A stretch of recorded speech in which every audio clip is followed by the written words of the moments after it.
For more episode subscribe के novels Hindi channel.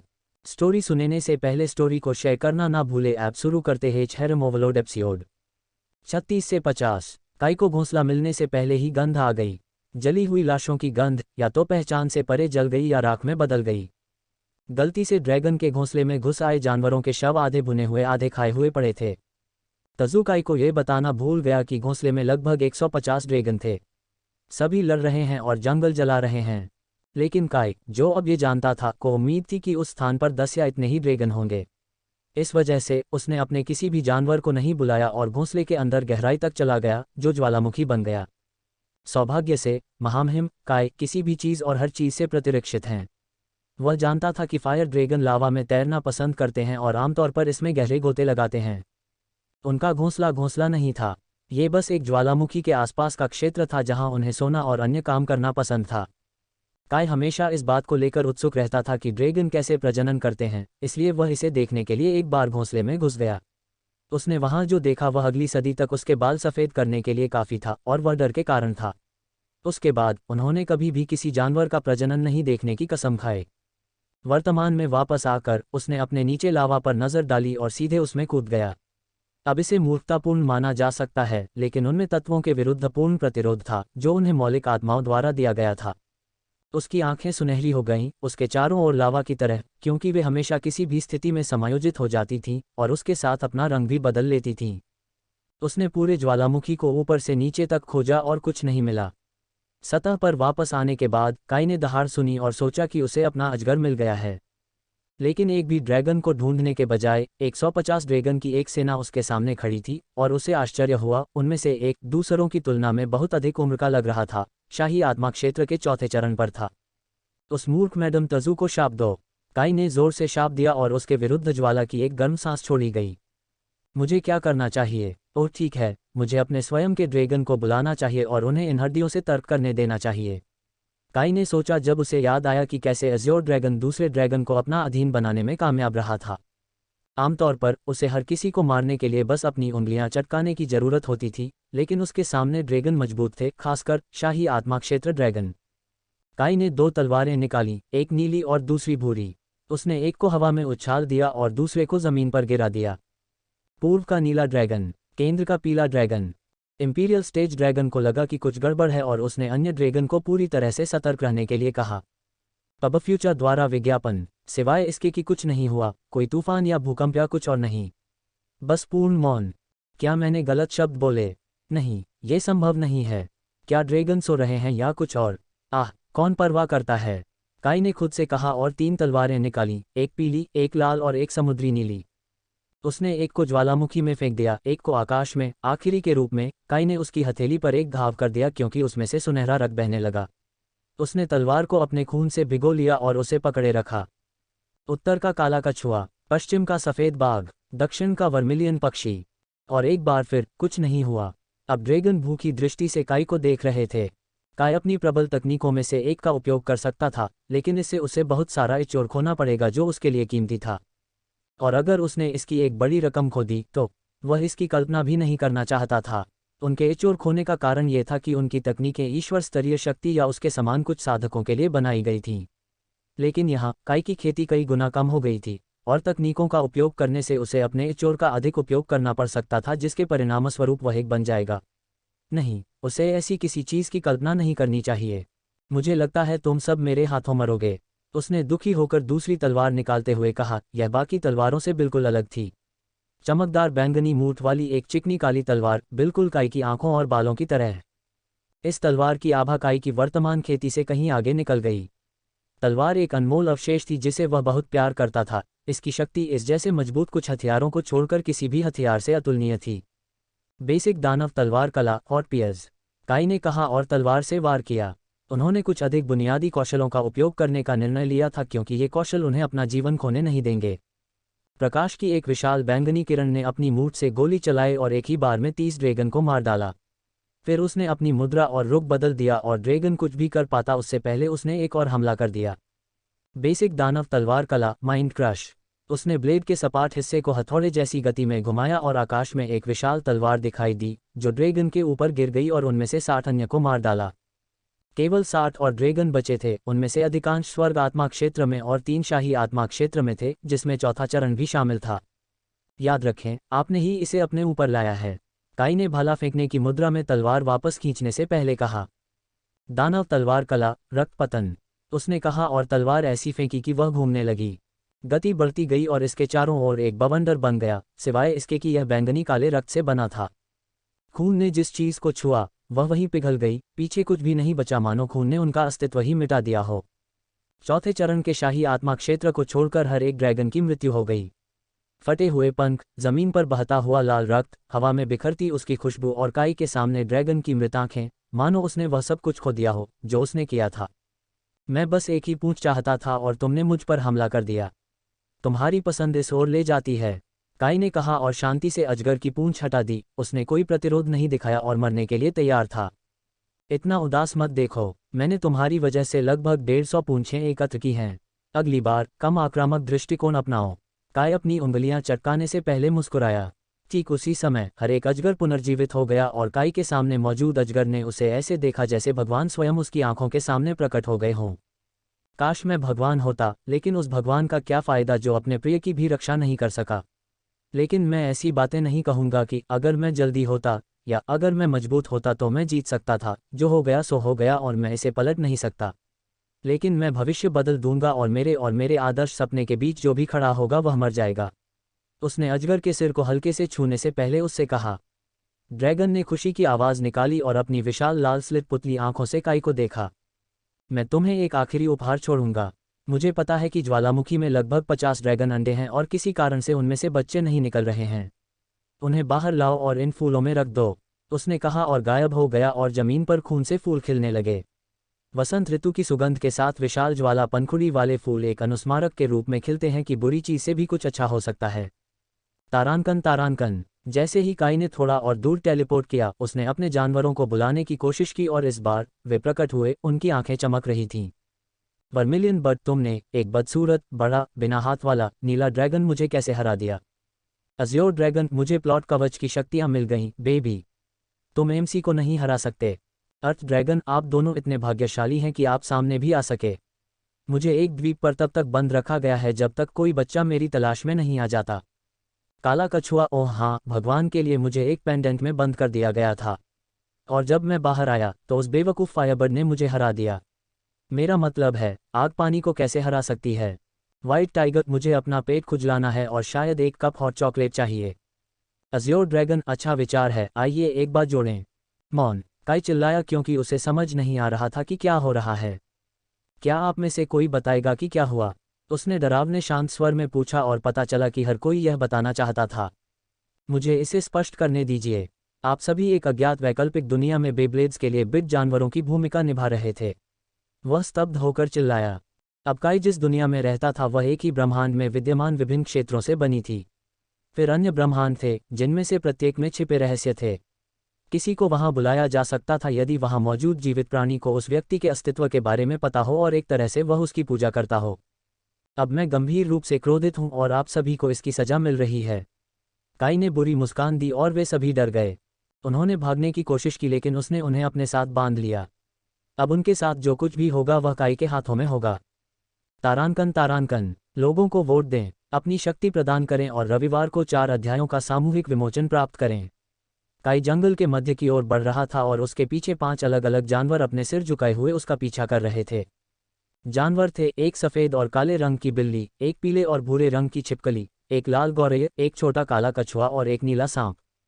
ये निश्चित रूप से 5 महान जानवर थे या अतीत में थे, लेकिन अब काई ने उन्हें अपने अपमानजनक संस्करणों में बदल दिया था। सफ़ेद बाघ को बड़ी बिल्ली, वर्मिलियन पक्षी को लाल गौरैया, अज़्योर ड्रैगन को हवा में मंडराता सांप, काले कछुए को कठोर खोल वाला कछुआ और पीला ड्रैगन को पंखों वाली छिपकली कहा जाता था। और इस प्रकार काई ने इन नामों को जीवन दिया क्योंकि उसने 5 जानवरों को वैसा बना दिया जैसा वे अब थे। काई, वास्तव में बैंगनी थॉर्नपिक क्या है? सिंदूर पक्षी ने पूछा। उसे उनकी जानवरों की आवाज़ पसंद नहीं थी, इसलिए इसके बजाय उसने उन्हें उनकी सामान्य आत्मा वाली आवाज़ वापस दे दी। ईमानदारी से कहूँ तो यहाँ तक कि मैं भी इसके बारे में ज़्यादा नहीं जानता। बैंगनी रंग का कांटा केवल नश्वर दुनिया में मौजूद है।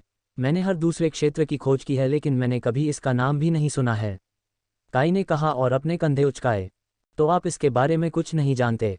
अज़्योर ड्रैगन ने आश्चर्यचकित होकर पूछा। जानवर उसे बहुत लंबे समय से जानते थे और उनके लिए ये लंबा समय कुछ सहस्राब्दियों के समान था। गेल, आप सही हैं, मैं इसके बारे में केवल एक ही तथ्य जानता हूँ।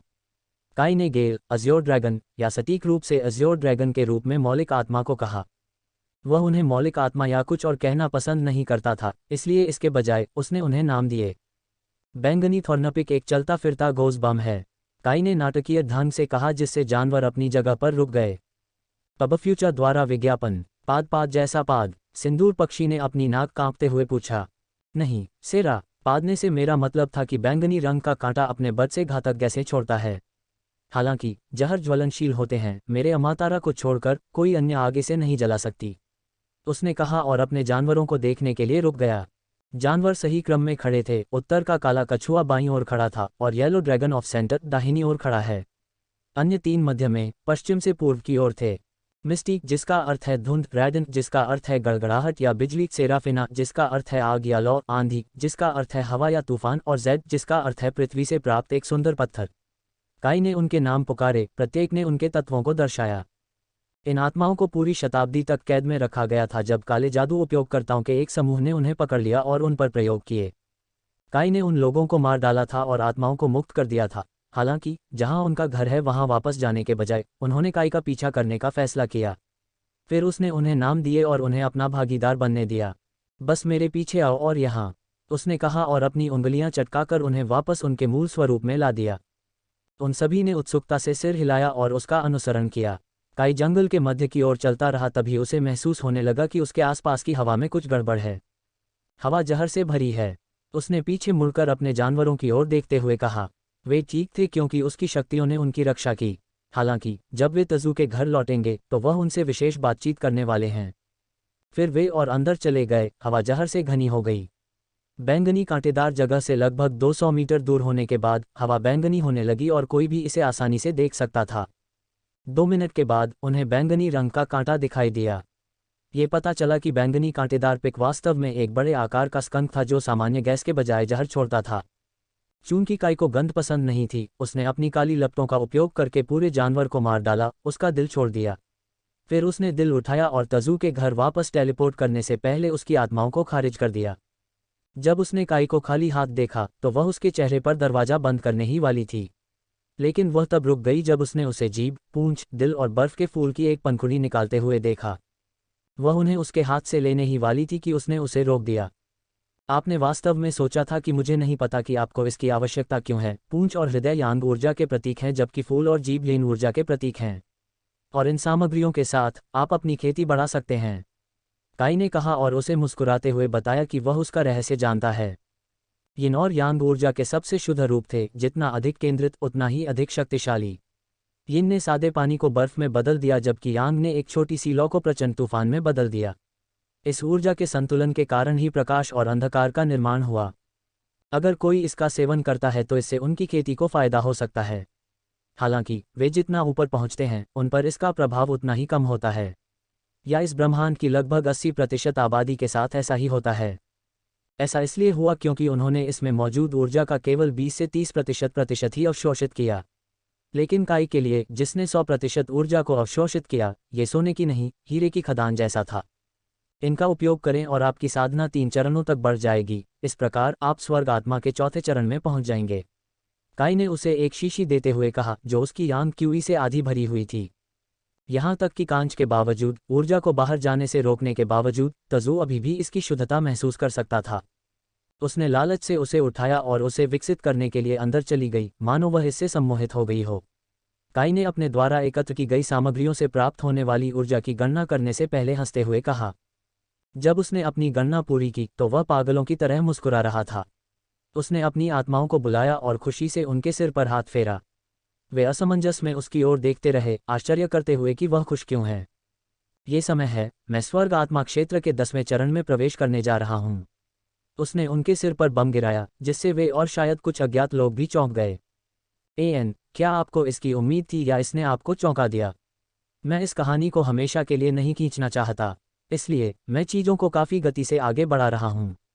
हालांकि यदि आप मानते हैं कि कहानी है तेज गति से प्रगति हो रही है, बस मुझे बताएं। काई ने जो कुछ भी एकत्र किया था उसे बाहर निकालने से पहले बेतरतीब ढंग से जंगल में एक जगह चुनी। 150 ड्रैगन पूंछ, 10 पंखुड़ियों वाला एक बर्फ का फूल, 7 भेड़िए की जीभ और एक बैंगनी कांटेदार जानवर का दिल। 150 ड्रैगन पूंछों में से 74 स्काई स्पिरिट रियलम टेल्स थे, 54 हेल स्पिरिट रियलम टेल्स थे, 20 हेवन स्पिरिट रियलम टेल्स थे और अंतिम 2 शाही स्पिरिट रियलम थे। अब स्काई स्पिरिट रियलम टेल्स काई के सामान्य सत्र के बराबर थे, हालांकि हेल स्पिरिट रियलम टेल्स 2 सत्रों के बराबर थे। इसी तरह स्वर्ग आत्मा क्षेत्र की पूंछ 3 सत्रों के बराबर थी और शाही आत्मा क्षेत्र की पूंछ 4 सत्रों के बराबर थी। गणना करने पर पूंछें 250 सत्रों के बराबर थीं। इसके अलावा बर्फ की पंखुड़ी की प्रत्येक पंखुड़ी अपने मूल्य से दोगुनी थी, जिसका अर्थ है कि 10 पंखुड़ियां 20 सत्रों के बराबर थीं। ज़बानें भी 20 सेशन के बराबर थीं और दिल भी 10 सेशन के बराबर था।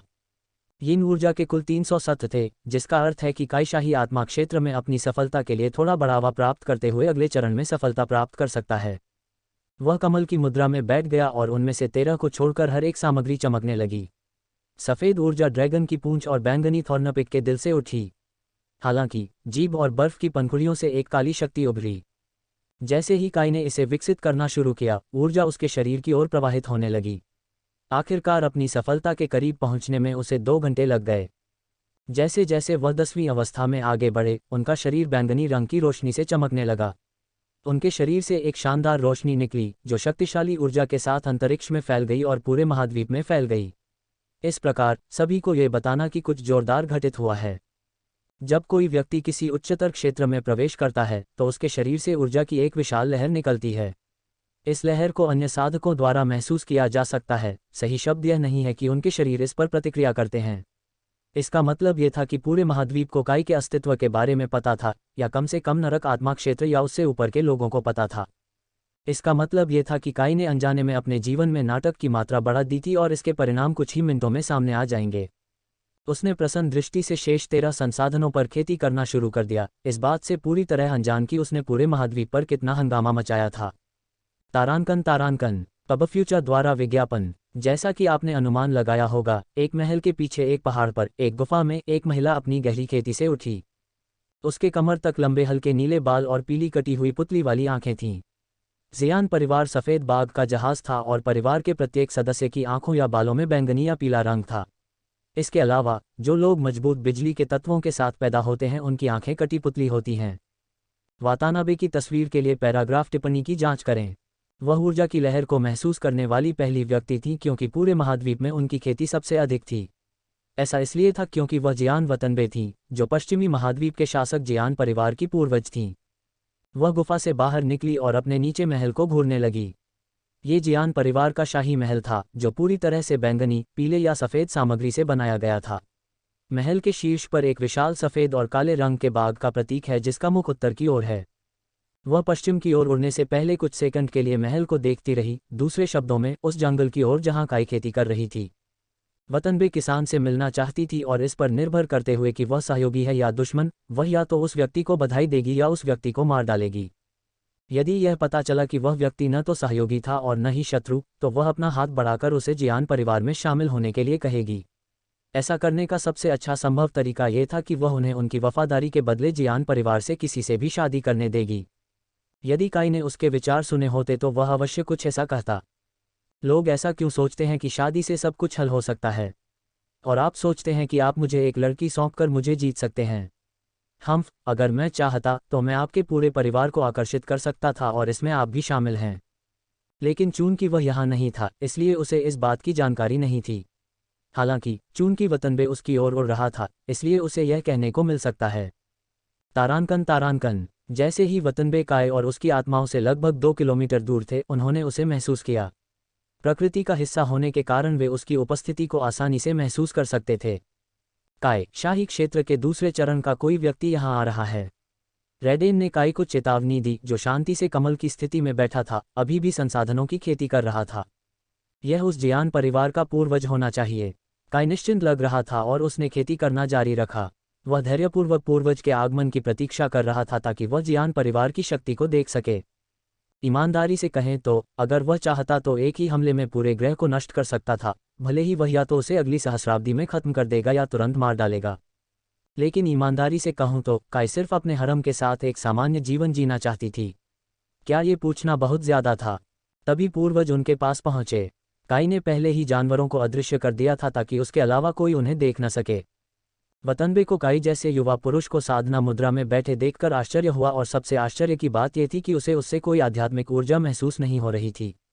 ऐसा लगता था जैसे वह बिल्कुल नश्वर था, लेकिन उसकी अंतरात्मा ने उसे बताया कि उसके सामने वाला व्यक्ति बेहद खतरनाक था। आप कौन हैं? उसने धमकी भरे स्वर में पूछा और अपनी शाही आत्मा क्षेत्र की खेती जारी कर दी। अब उसकी खेती और धमकी भरे लुक को देखने के बाद किसी और ने खुद ही पेशाब कर लिया होता, लेकिन उसे बहुत आश्चर्य हुआ जब काई ने उस पर भौहें चढ़ा दीं। यह इस पर निर्भर करता है कि कौन पूछ रहा है, उसने पूछा। काई द्वारा उसके प्रश्न का उत्तर अपने प्रश्न से देने से वतनबे चौंक गई। उसने तुरंत अपने चेहरे पर कोई भी भाव छुपाया और उसकी ओर घूर कर देखा। मेरा नाम जियान वतनबे है और मैं जियान परिवार का पूर्वज हूँ। अब मुझे बताओ कि तुम कौन हो, या मैं तुम्हें तब तक पीटूंगा जब तक तुम मेरे सवालों का जवाब नहीं दे देते, उसने उसी धमकी भरे स्वर में कहा और काई को घूरती रही। मैं भगवान हूँ, लड़ना चाहता हूँ, काई ने अपनी उंगलियां चटकाते हुए पूछा। उसके पास खड़े 5 जानवर अब दिखाई देने लगे, लेकिन वतनबे को ऐसा लग रहा था जैसे वे पतली हवा से प्रकट हुए हों। उसने भयभीत होकर काई की ओर देखा और उसने उसे बुरी मुस्कान दी। तुम्हारे रवैये को क्या हुआ? तुम हिलने डुलने से भी डरते हो, उसने मजाकिया आवाज में कहा और उसकी आंखों में घूर कर देखा, जिससे वह अनजाने में कांपने लगी। लेखक का नोट: आज 3 अध्यायों का विमोचन है। एक सामान्य अध्याय, एक पावर स्टोन से प्राप्त और एक 400 संग्रह प्राप्त करने से। आनंद लेना, चिंता मत करो, मैं तुम्हें कोई नुकसान नहीं पहुंचाऊंगा, मैं केवल बात करना चाहता हूं, काई ने कहा और उसने जानवरों को अदृश्य कर दिया। वतनबे अभी भी सतर्क थी, लेकिन जब जानवर गायब हो गए तो उसे थोड़ी राहत मिली।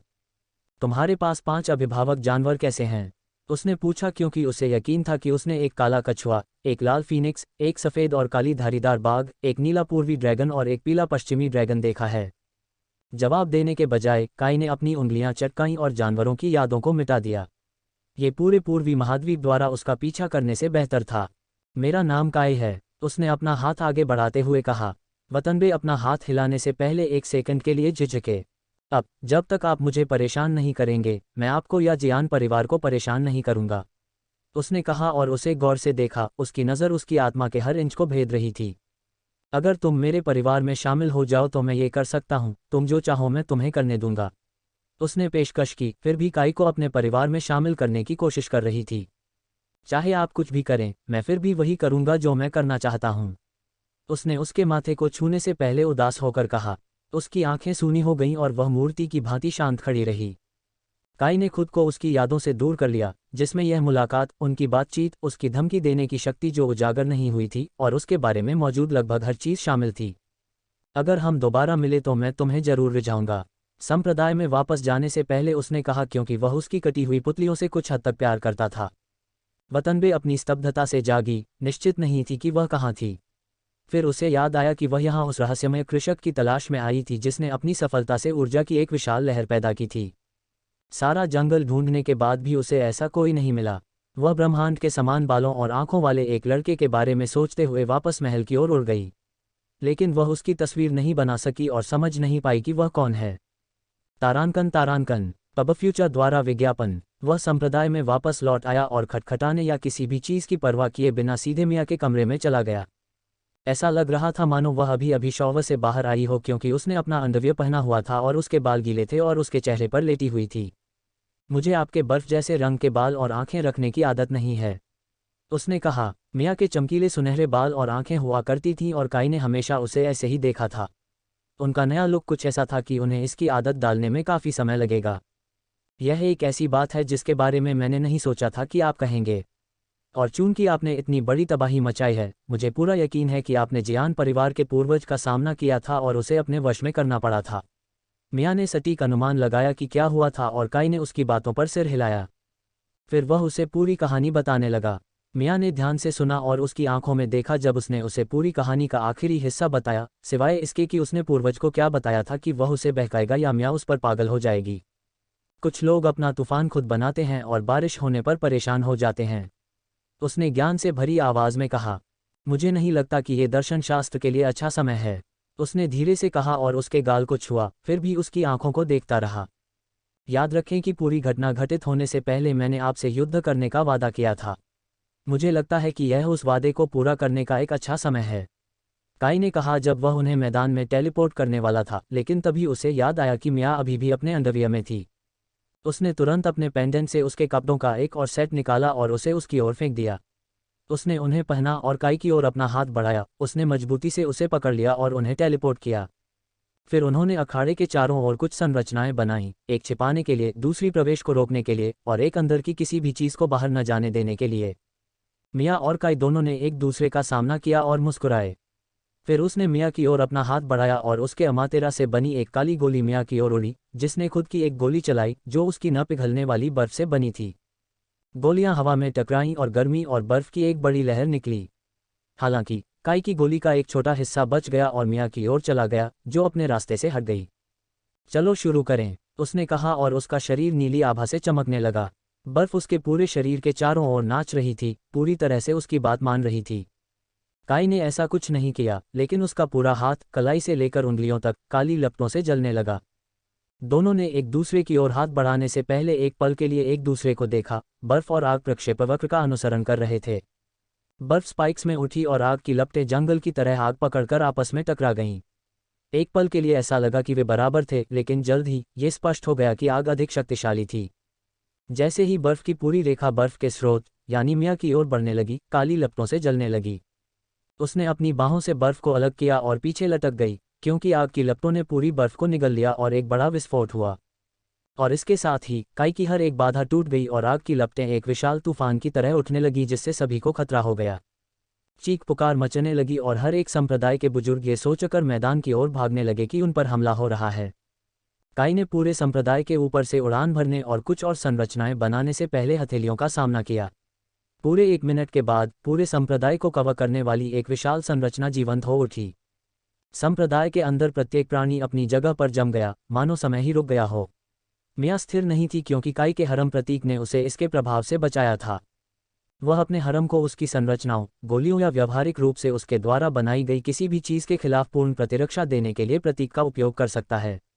लेकिन सुरक्षा ने उन्हें उसके हमलों से नहीं बचाया, भले ही उसने उन पर तब तक हमला नहीं किया जब तक कि वे प्रशिक्षण नहीं ले रहे थे। क्या हुआ? आपकी संरचनाएं सर्वोत्तम मानी जाती हैं और बाधाएं अभी भी ध्वस्त हो गई हैं, मिया ने कहा, उसकी उलझन उसके चेहरे पर दिख रही थी। मेरी लपटें और आपकी बर्फ बहुत तेज हैं, और मैंने वह अवरोध बनाया जो स्वर्ग आत्मा क्षेत्र के शिखर पर था। खैर, मुझे लगता है कि मुझे एक और गंदगी साफ करनी होगी। उसने आह भरी, लेकिन मिया की आंखें चमक रही थीं। मेरे पास इसके लिए एक योजना है, उसने काई को अपनी योजना बताने से पहले स्पष्टता से कहा। काई ने संप्रदाय के सभी लोगों को अखाड़े में टेलीपोर्ट करने के लिए अपनी उंगलियां चटकाईं।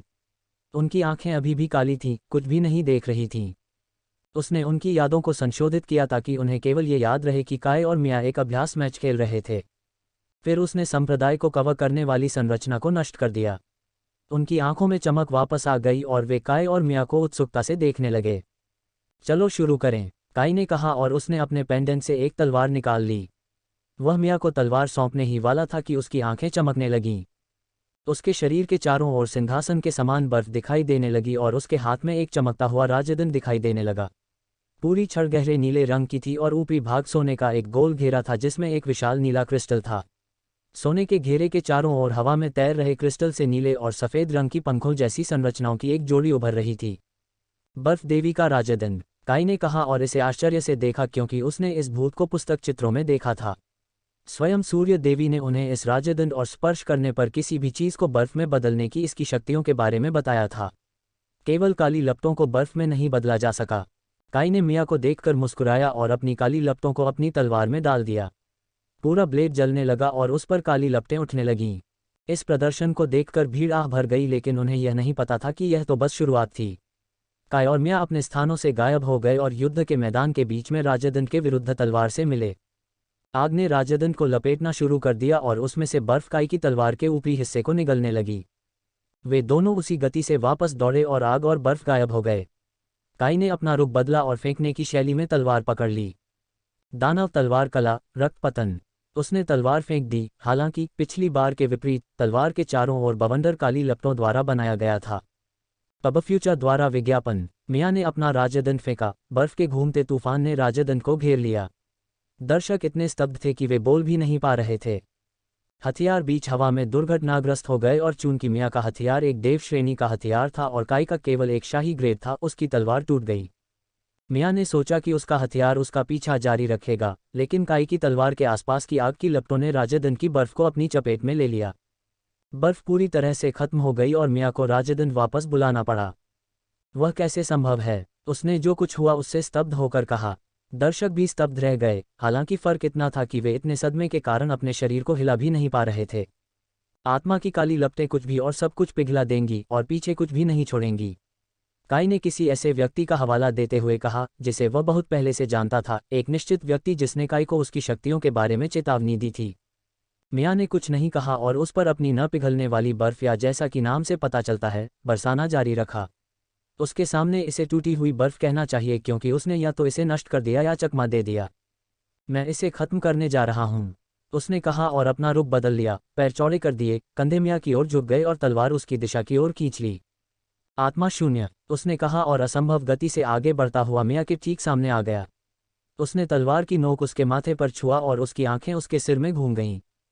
हालांकि वह बेहोश थी, फिर भी उसने एक बड़ी चीख निकाली जो खामोश क्षेत्र में गूंज उठी। उसके बाद काई ने उसके माथे को छुआ और उसकी आंखें खुल गईं। उसने जो देखा उससे डरकर उसने उसे कसकर गले लगा लिया।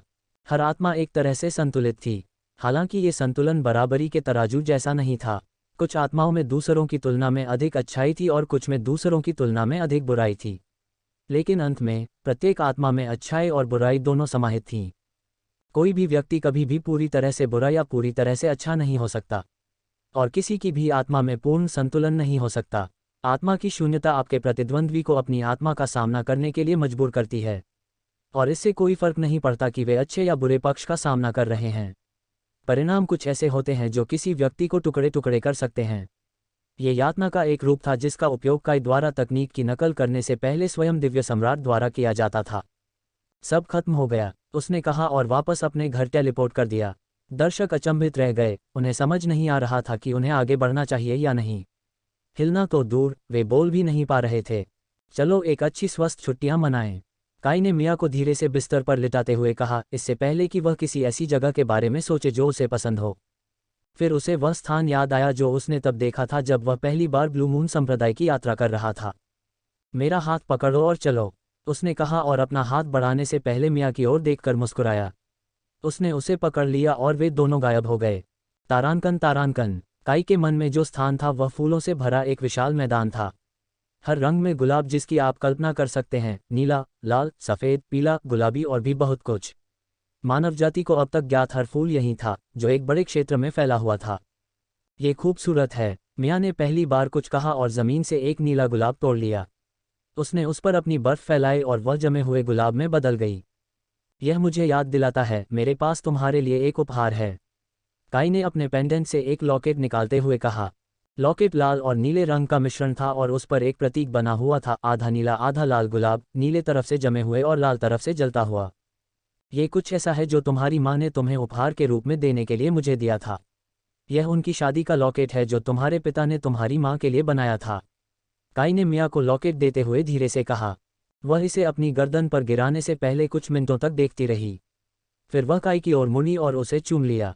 कोई कामुक चुंबन या कुछ मांगने वाला चुंबन नहीं, बस प्यार से भरा एक सादा चुंबन। मुझसे वादा करो कि जब ये सब खत्म हो जाएगा तो तुम हमेशा मेरे साथ रहोगे। उसने सीधे काई की बैंगनी आंखों में देखा। उसने धीरे से सिर हिलाया और उसे गले लगा लिया। ऐसा लग रहा था मानो उसकी आत्मा शून्य हो गई हो और उसने उसे बहुत बुरी तरह हिला दिया हो। मैं वादा करता हूँ, जब ये सब खत्म हो जाएगा तो मैं अपना पूरा हरम इकट्ठा करूंगी और हमारे लिए एक स्वर्ग बनाऊंगी। तब हम हमेशा शांति से रहेंगे, उसने उसके कान के सामने धीरे से कहा। हमेशा के लिए, उसने प्रतिध्वनि की। काई ने सीधे उसकी आंखों में देखा। बर्फ का एक छोटा सा टुकड़ा उसकी भौं पर बैठा था। हमेशा के लिए, उसने उसे चूमने से पहले निश्चितता के साथ कहा। काई और मियाँ संप्रदाय में वापस लौट आए और कुछ दिन बिना किसी नाटक के काई की खुशी से गुजर गए। 7 लड़कियों, यूई और कियाना का समूह एक और साधना सत्र के लिए काई के घर लौट आया। उसने उन सभी को नरक आत्मा के दायरे तक पहुंचने में मदद की थी क्योंकि उसकी मांगें बढ़ गई थीं। अब वह चाहता था कि जिन लोगों के साथ वह खेती करता था वे नरक आत्मा क्षेत्र या उससे ऊपर हों। अपने साधना सत्र के बाद उन्होंने घर की सफाई की और चले गए। काई मियाँ के साथ खेती करना चाहती थी लेकिन उसकी मानसिक स्थिति अभी भी थोड़ी अस्थिर थी। इसे ठीक करने में उसे पूरा 1 महीना लग जाएगा और काई को तब तक इंतजार करना होगा। ये बड़ी विडंबना थी, जब आप अमर हों तो पलक झपकते ही वर्ष, दशक या सदियां बीत जाती हैं। लेकिन जब आप एक नश्वर व्यक्ति की तरह जीवन जीते हैं, हर एक सेकंड को बीतते हुए महसूस करते हैं, तो 1 महीना काफ़ी लंबा समय होता है। लेकिन इतना ही नहीं हुआ। मिया और काई द्वारा अपने कौशल का प्रदर्शन करने के 1 सप्ताह बाद संप्रदाय की ओर तेज हवा चली, जिसके बाद छोटे भूकंप और कुछ बिजली के झटके आए। काई और मिया ने तुरंत वह काम छोड़ दिया जो वे कर रहे थे और संप्रदाय के प्रवेश द्वार की ओर दौड़ पड़े। उनकी आंखें पूरी तरह से सतर्क थीं। उसने मिया की ओर देखा और उसके चेहरे पर अपनी ही अभिव्यक्ति झलकती देखी। हवा और ये घटनाएं प्राकृतिक नहीं थीं। वे तात्विक आत्माओं के संकेत थे जो उन्हें चेतावनी दे रहे थे कि क्या होने वाला है और उनका आना अच्छी बात नहीं है। क्या मुहावरा है, असली तूफान से पहले का तूफान? उसने मिया की ओर देखते हुए पूछा, जिसने हथेलियों पर हाथ रख दिया। ये तूफान से पहले की शांति है, उसने निराशा से अपना चेहरा हिलाते हुए कहा। पब फ्यूचर द्वारा विज्ञापन। अगर इजी ने तुम्हारी बात सुनी तो वह तुम्हें मार डालेगी। तुमने उसके साथ न जाने कितना लंबा समय बिताया और फिर भी एक उद्धरण नहीं सीख सके, उसने जोड़ा। इसाबेला ऊपरी क्षेत्र की सबसे प्रसिद्ध लेखिका थीं। उन्होंने कीमिया की गोलियों के लिए विभिन्न नुस्खे, अपनी कहानियाँ, शक्तिशाली वस्तुओं के बारे में जानकारी और उनके चित्र और भी बहुत कुछ लिखा। ऊपरी लोगों की लगभग हर महत्वपूर्ण पुस्तक उसके द्वारा लिखी गई थी और वह काई की प्रेमिका थी। उसे आश्चर्य हुआ कि मिया ने क्या कहा और निर्णय लिया कि वह जो कह रही थी वह सच था। अगर इसाबेला ने उसे यह कहते सुना तो वह सचमुच उसे मार डालेगी। आइए इसके बारे में भूल जाएं। मुझे लगता है कि जुनजुन और उसके दोस्त जो भी योजना बना रहे थे वह क्रियान्वित होने वाली है। शायद हमें इस बारे में मजाक करने के बजाय वास्तव में उसका अपहरण कर लेना चाहिए था, उन्होंने कहा। उनकी आंखें बिल्कुल गंभीर हैं। रेडेन, आंधी, सेराफिना, धुंधला, सैड। उसने अपनी आत्माओं के नाम पुकारे और एक एक करके प्रत्येक आत्मा उसके सामने प्रकट हो गई। सेरा को गले लगाने से पहले मिया ने उन्हें घूर कर देखा। वह उन सभी को जानती थी और सेरा उसकी पसंदीदा आत्मा थी। गंभीर भाव के साथ पीछे हटने से पहले उसने बाकी चारों को गले लगाया। रेडन, जाकर हमारे आसपास की जांच करें, काई ने घातक स्वर में कहा। रेडन पश्चिमी महाद्वीप की आत्मा थी, या दूसरे शब्दों में इस दुनिया की सफ़ेद बाघ की आत्मा पश्चिमी महाद्वीप की शासक थी, लेकिन विवरणों की परवाह कैसे है। रेडन गायब हो गया और तुरंत वापस आ गया। मैंने एक सेना को संप्रदाय की ओर बढ़ते हुए देखा। उनके बीच में 9वें चरण का नरक आत्मा लोक कल्टिवेटर है और उन सभी ने लाल फूल के प्रतीक के साथ लाल वस्त्र पहने हुए हैं। जुनजुन भी उनके साथ है। रेडेन ने उन्हें जो कुछ भी देखा उसके बारे में बताया।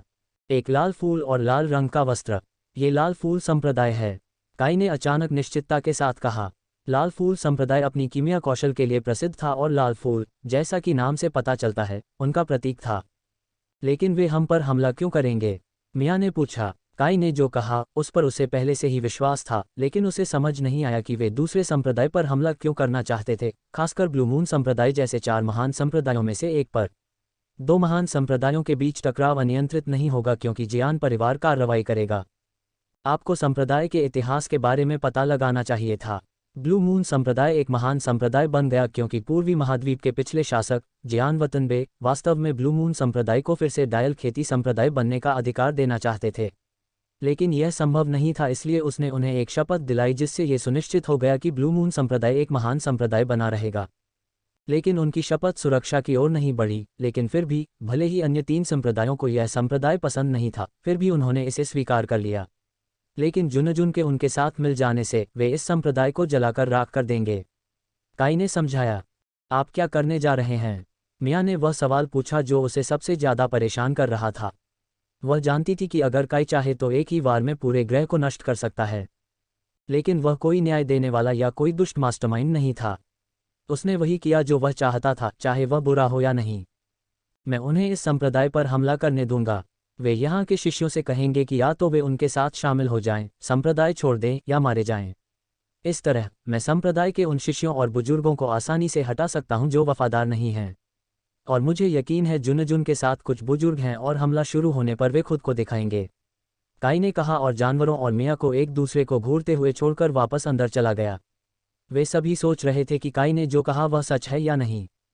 वास्तव में वह ब्लू मून संप्रदाय का थोड़ा शौकीन हो गया था, या दूसरे शब्दों में दयालु हल्के भूरे बालों वाली नेजुको, शरारत की हरे बालों वाली चिंगारी युई, भेदी काली आंखों वाली कियाना और यहाँ तक कि लड़कियों का शौकीन हो गया था। संप्रदाय गुरु रियांग अपनी ठंडी नीली आंखों और समुद्र के रंग के बालों के साथ। शायद चीजें बदल जाएंगी, बेहतर के लिए या बदतर के लिए। जब जुनजुन की आवाज़ हॉल में गूंज उठी और उसने सभी को बाहर निकलने के लिए कहा, तो काई प्रवाह के साथ चला गया और भीड़ में विलीन हो गया। वह क्षण आ गया था। अब हमला शुरू होगा और काई एक युद्ध क्षेत्र बनाएगा जो इतिहास में लिखा जाएगा। युद्ध का मैदान इतना खूनी कि खून से बने फूल दशकों तक खिलते रहेंगे। पूरा संप्रदाय बाहर खड़ा था, सबके भाव भिन्न भिन्न थे। उनमें से अधिकांश गंभीर, कुछ तटस्थ, कुछ दुखी, लेकिन दूसरों के चेहरे पर खुशी के भाव थे, जैसे कि वे जानते थे कि यह होने वाला था। और कौन जानता है, उन्हें शायद पता चल गया होगा कि ऐसा होने वाला है। उनके सामने करीब 200 लोग सटकर खड़े थे। काई ने खेती का सबसे निचला स्तर आकाश आत्मा क्षेत्र के 10वें चरण में देखा था। जैसा कि रेडिन ने कहा था, साधना का उच्चतम स्तर नरक आत्मा क्षेत्र के 9वें चरण में मूंछों वाला एक व्यक्ति था। परिस्थितियां ब्लू मून संप्रदाय के विरुद्ध थीं, या यूं कहें कि परिस्थितियां उनके विरुद्ध होती यदि काई और उसकी कंपनी वहां मौजूद नहीं होती। मेरी बात सुनो, ब्लू मून संप्रदाय के शिष्यों, उस कृषक काई के पास कई बहुमूल्य खजाने हैं। वह एक अनाथ है जिसके पास बहुत बड़ी संपत्ति है और उसे मारने से कोई परिणाम नहीं होगा। जुनजुन चिल्लाया और काई ने अपनी आंखें सिकोड़ लीं। तो जिस चीज़ ने उसे ऐसा करने के लिए प्रेरित किया वह लालच था, काई के धन का लालच। और एक तरह से इसने काम किया। उनके चारों ओर शिष्यों और बुजुर्गों ने बहुत सी बातें कानाफूसी शुरू कर दी और वे उन्हें अकेला छोड़कर पीछे हट गए। मिया आई और उसके साथ जुड़ गई। उसकी 5 आत्माएं उसका पीछा कर रही थीं, जो सभी के लिए अदृश्य थीं। रियान भी आगे आया और जुनजुन को कुछ ऐसी नज़र से देखा जिसे काई समझ नहीं सका। जुनजुन ने लाल फूल संप्रदाय के वस्त्र पहने हुए थे। हृदय क्षेत्र के पास एक लाल फूल उकेरा हुआ था। तुम उसे मारने जा रहे हो, क्यों? क्योंकि उसके पास बहुत बड़ी संपत्ति है। तुम्हें क्या हुआ जुनजुन? तुम अब इंसान नहीं हो। उसके शब्दों ने काई को आश्चर्यचकित कर दिया। वह सोच रहा था कि वह उसे बेच सकती है, लेकिन इसके बजाय वह उसकी तरफ थी। जुनजुन ने उसकी ओर ऐसे देखा जैसे उसे कोई फर्क नहीं पड़ता। फिर उन्होंने शिष्यों की भीड़ की ओर देखा। आप सभी के पास 3 विकल्प हैं, हमारे साथ जुड़ें, भाग जाएं, या संप्रदाय के साथ रहें। पहला विकल्प आपको पुरस्कार की गारंटी देगा, दूसरा आपको सुरक्षा प्रदान करेगा, हालांकि तीसरा विकल्प आपको मार डालेगा क्योंकि हम इसके प्रत्येक सदस्य का नरसंहार करेंगे। ये संप्रदाय, उन्होंने प्रेरक स्वर में कहा और भीड़ हटने लगी। संप्रदाय में 6013 शिष्य शामिल थे। उनमें से 5000 बाहरी दरबार के शिष्य थे, उनमें से 1000 आंतरिक दरबार के शिष्य थे और शेष 13 मुख्य शिष्य थे, जिनमें काई और मिया भी शामिल थे। तब संप्रदाय में 30 बुजुर्ग, 15 पुरुष और 15 महिलाएं थीं, जो 3 अदालतों के बीच विभाजित थे। सर्वोच्च स्थिति निश्चित रूप से संप्रदाय के स्वामी की स्थिति थी, वर्तमान में संप्रदाय गुरु, क्योंकि जुनजुन ने संप्रदाय छोड़ दिया था। पबफ्यूचा द्वारा विज्ञापन। उनमें से लगभग 3500 शिष्य दूसरी ओर चले गए। लगभग सभी के चेहरे पर क्रूर मुस्कान थी। बाकी लोग मुस्कुराए नहीं, लेकिन फिर भी उनके चेहरे पर खुशी के भाव थे। केवल 2513 शिष्य ही रह गए। मुख्य शिष्यों में से एक आगे बढ़ा और जुनजुन को द्वेष की दृष्टि से देखने से पहले संप्रदाय के गुरु को प्रणाम किया। आपने जो किया उसके लिए हम सभी आभारी हैं, संप्रदाय गुरु रियांग। लेकिन हम अपने जीवन को महत्व देते हैं और मुझे ये कहते हुए खेद है, लेकिन हम संप्रदाय छोड़ रहे हैं। उसने एक बार फिर उसे प्रणाम किया और चला गया। 9 प्रमुख शिष्य उसके पीछे चल रहे थे। उसके बाद 2000 शिष्यों ने उनका अनुसरण किया, कुछ ने तेजी से जबकि अन्य ने अनिच्छा से खुद को दूर खींच लिया। मिया और काई को छोड़कर केवल एक और शिष्य ही रह गया। हैरानी की बात यह है कि वह यूई थी। इसका मतलब यह था कि यूई काई को यह विश्वास दिलाने के लिए बरगला रही थी कि वह एक आंतरिक दरबारी शिष्या थी। उसने उसकी ओर देखा, उसके चेहरे ने हमें उसकी सामान्य शरारतों से वंचित कर दिया। इसके बजाय एक गंभीर अभिव्यक्ति द्वारा प्रतिस्थापित किया गया। अब संप्रदाय के बुजुर्गों ने आगे बढ़ना शुरू कर दिया। उनमें से 10 जुनजुन के समूह की ओर बढ़े और आश्चर्यजनक रूप से कियाना उनके साथ था। जब शिष्य चले गए तो रियान का चेहरा खौफ से भरा था और कियाना का उन्हें छोड़ना उसके लिए एक चौंकाने वाला झटका था। तुम भी, कियाना, उसने धीरे से कहा। उसका पूरा शरीर कांप रहा था। जुनजुन उसकी अभिव्यक्ति पर हंसा और उसके कंधे पर हाथ रखा। जब से वह इस संप्रदाय में शामिल हुई तब से वह हमारी प्राणी रही है, उसने कहा और हंसते हुए अपना सिर पीछे फेंक दिया। शेष 20 बुजुर्गों में से 15 ने जाने से पहले रियान को आखिरी बार प्रणाम किया। केवल 5 बुजुर्ग बचे थे। उनमें से एक वह था जिसने वस्त्र बांटे थे। उसका नाम क्या था? आह, बड़े मिन। तो सभी गद्दारों और कायरों ने संप्रदाय छोड़ दिया है। काई ने पहली बार बात की और लापरवाही से जुनजुन की ओर चल दिया, जिसकी नाक घृणा से कांप रही थी। कई उशेल्पेम, कियाना ने कहना शुरू किया, लेकिन जुनजुन ने उसे थप्पड़ मार दिया। उसके दाहिने गाल पर एक बड़ा लाल निशान दिखाई दिया। एक भी शब्द नहीं। वह चिल्लाया और उसे फिर से मारने ही वाला था कि वह गायब हो गई। वह अब काई के पास खड़ी थी, उसके हाथ उसकी ठुड्डी पर लगे निशान को ठीक कर रहे थे। उसकी आंखें एक ही समय में अजीब, केंद्रित और अकेंद्रित थीं।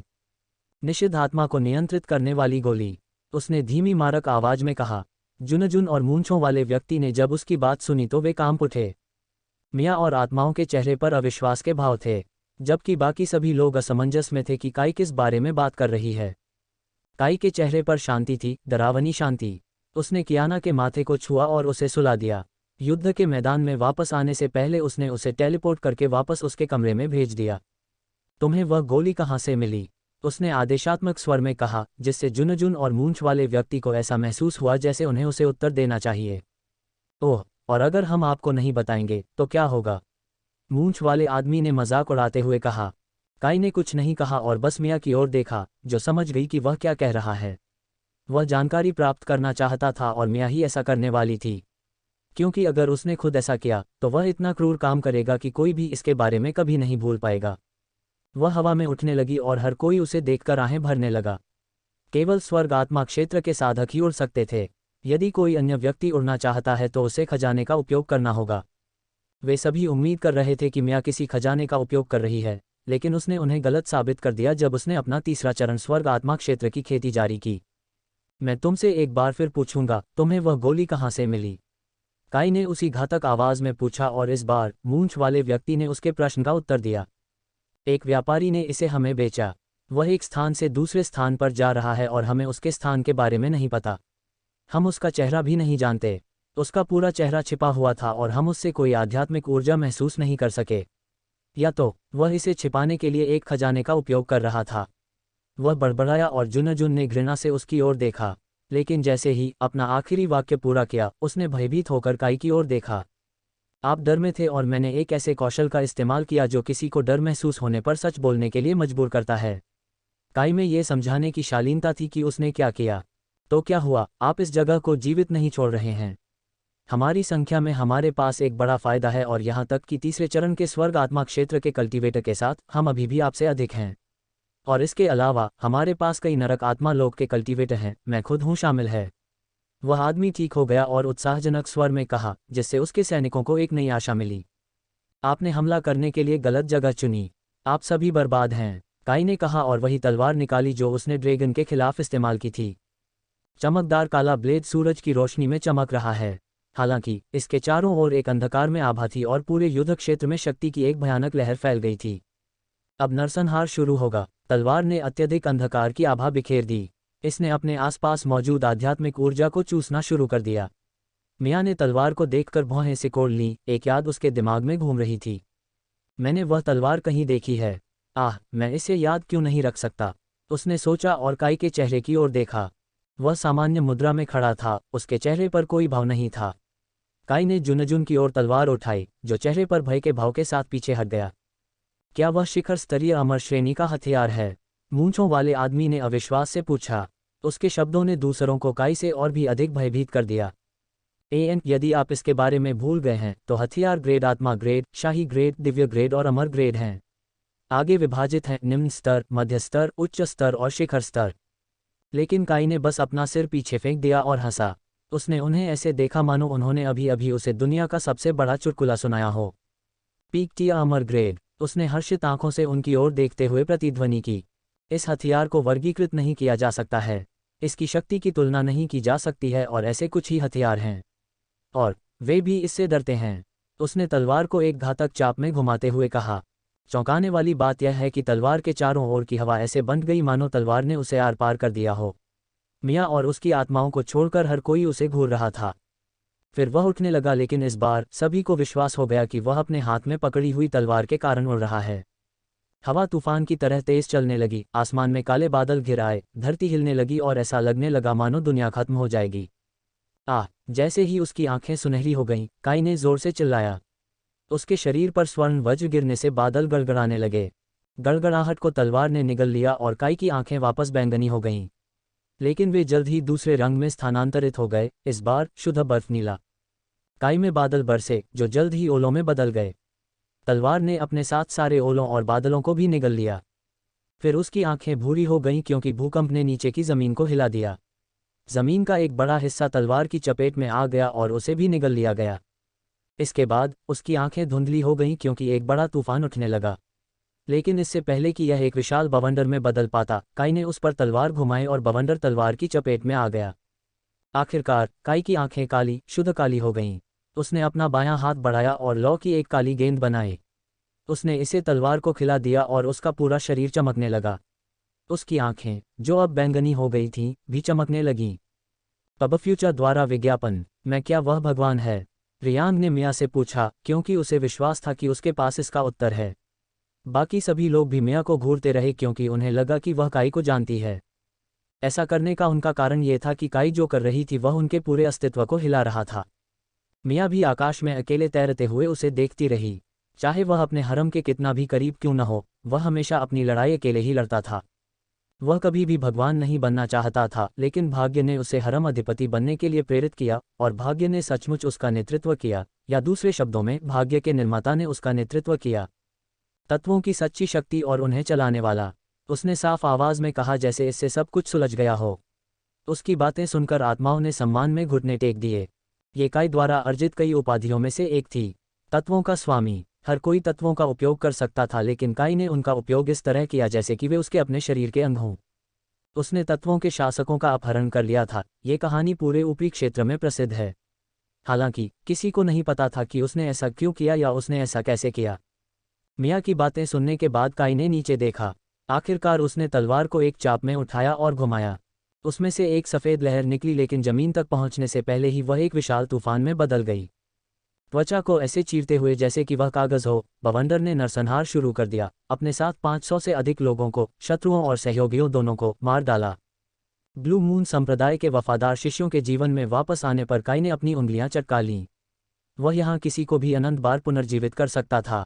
इसका मतलब यह था कि वह जितना चाहे उतना विनाश कर सकता था और उसे कोई परिणाम नहीं भुगतना पड़ेगा। वह पर्पल शिनिगामी है, अपने जीवन के लिए भागो। किसी ने काई की नई अर्जित उपाधि चिल्लाई और दुश्मन भागने लगे। लेकिन वे भाग कहाँ सकते थे? वे जहाँ भी गए वहाँ एक तत्व था, चाहे वह उनके पैरों के नीचे की जमीन हो या नदियों का पानी या वह हवा जिसका उपयोग वे सांस लेने के लिए करते थे। काई ने एक बार फिर अपनी तलवार घुमाई और ऊर्जा की एक भूरी लहर तलवार से अलग हो गई। वह जमीन में गहराई तक धंस गया और जमीन कांपने लगी। जमीन आपकी कल्पना से भी परे हिल गई और दरारें दिखने लगीं। काई ने दुश्मनों के चारों ओर एक संरचना बनाई और भूकंप उसके अंदर ही रह गया। जमीन फट गई और ग्रह के अंदर से लावा निकलने लगा। लोग चिल्ला रहे थे, एक दूसरे को धक्का देकर जिंदा रहने की कोशिश कर रहे थे या सुरक्षित जगह सुरक्षित करने की कोशिश कर रहे थे।